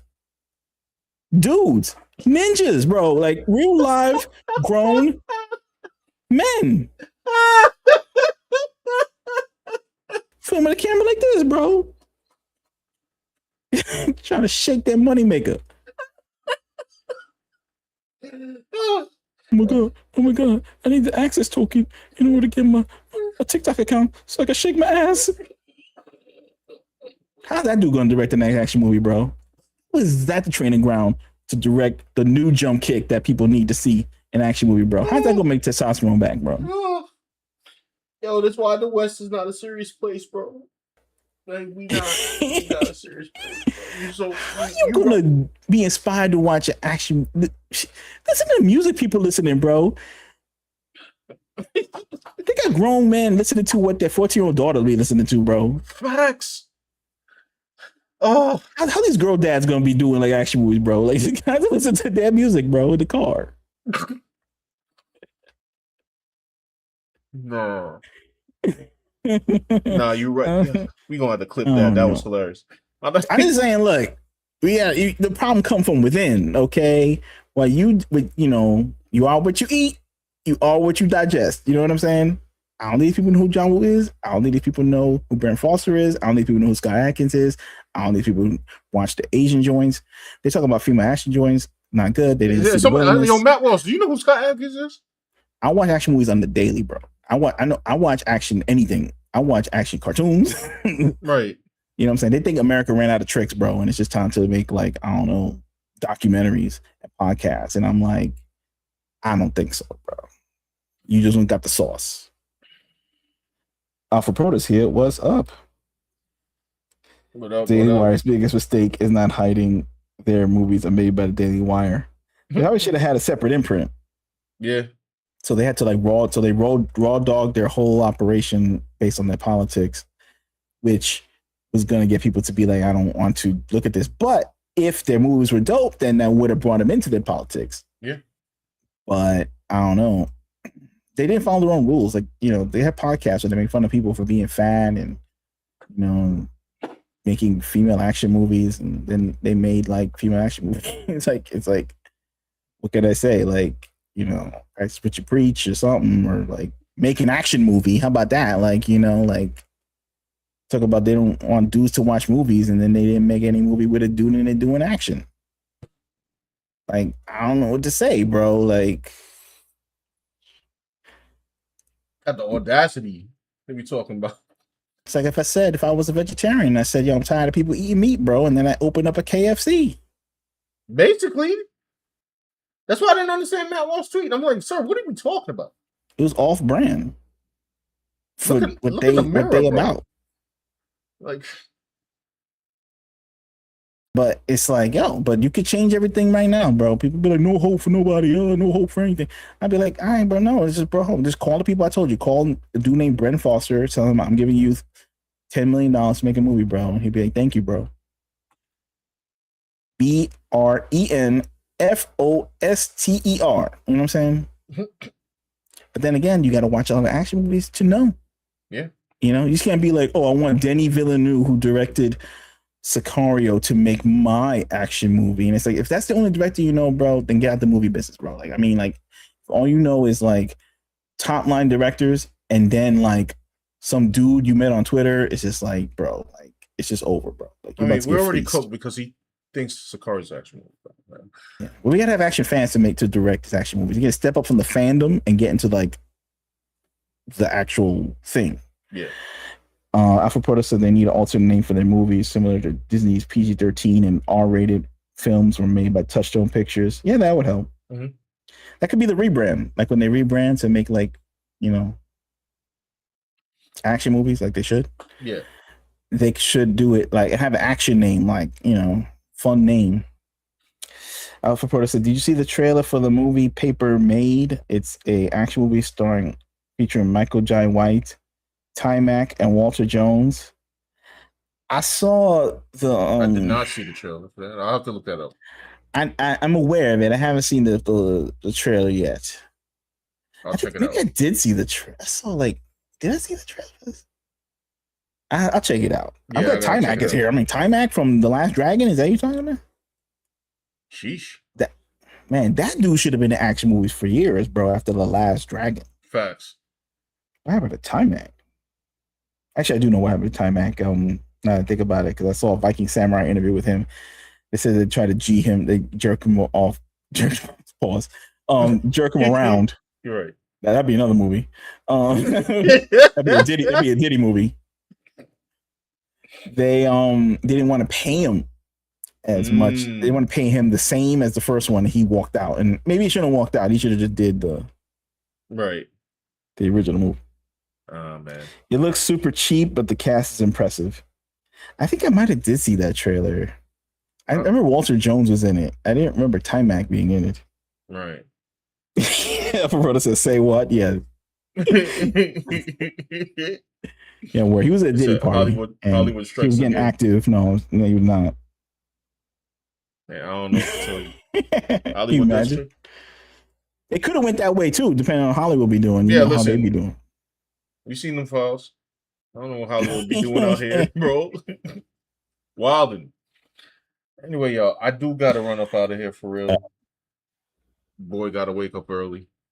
But yeah, just wanted to stream for a week and decided to cover some of this new and past news. I like I said, summary. People need to understand what cool is again. All right, we won't have this complaints about like, oh, it's a woman in the film or blah blah. No. It needs to be cool. It needs to be cool. Okay, we're doing ridiculous things. We're saying ridiculous things. We're making new rule-based systems based off of, I don't know, bad movies, bad intel. Like, we're trying to say, like, oh, well, no more movies. Now, that's what people say, no more movies. Good grief. At all. Like, to stop the whole process of making movies. They're so bad. And I'm like, guys, you don't have to go this far, okay? It could all be like the way it was. You just have to have the standards. Right. But they're just like, well, they're so bad. I just won't have them at all. And I'm like, but I guess someone's got to teach them the standards. So I don't know. Come back next week. Mm-hmm. We'll be here. We'll come up with the list of the standards. We'll come up with some of the more standards if we could think of any. Maybe we should. Maybe that's the follow-up. Like, we need to come up with the action standards, you know, from a streaming show that nobody is going to listen to. But I mean, we'll come up with it anyway, so it'll exist on the internet, so that one day, you know, some bajillionaire has like money to start a movie studio or something. He'll know what to do or something like that. We'll call Overbolt. No, I'm kidding. Overbolt need to have more action in this movie. I heard it didn't have action. I gotta watch it to see if it had action. It looked like it didn't have action after I saw the trailer. I'm like, hey, brother, it had action in the trailer. It's like he had a gun. It was like pointing around, and then the gun didn't go off. Right. I'm like, the gun got to go off in the trailer. Like, people got to get karate kicked or something. Like, somebody got to kick through a door. Like, what are we talking about? Crime is he fighting? He's just like looking at people, staring at him. I think is it too violent to show in the trailer? I don't know. I'm gonna find out. Bro, you got to show in the trailer soon when I see the movie myself. The trailer got to sell the movie. This is another rule right here. Trailers got to sell the movie. It's just like, you got to go back to basics anyway. I guess it is insane that I'm gonna watch that movie and not watch Supergirl, but you know. Yeah, bad movies, shows, music, games. I don't know, bro. We got to like write a big list. That's what Power Hunter. Yeah, we doing bad, bro. Like, it's bad. Scarlet Witch. Alpha Predator movies are important. They're shared artificial experiences we share as a society. They bring people together.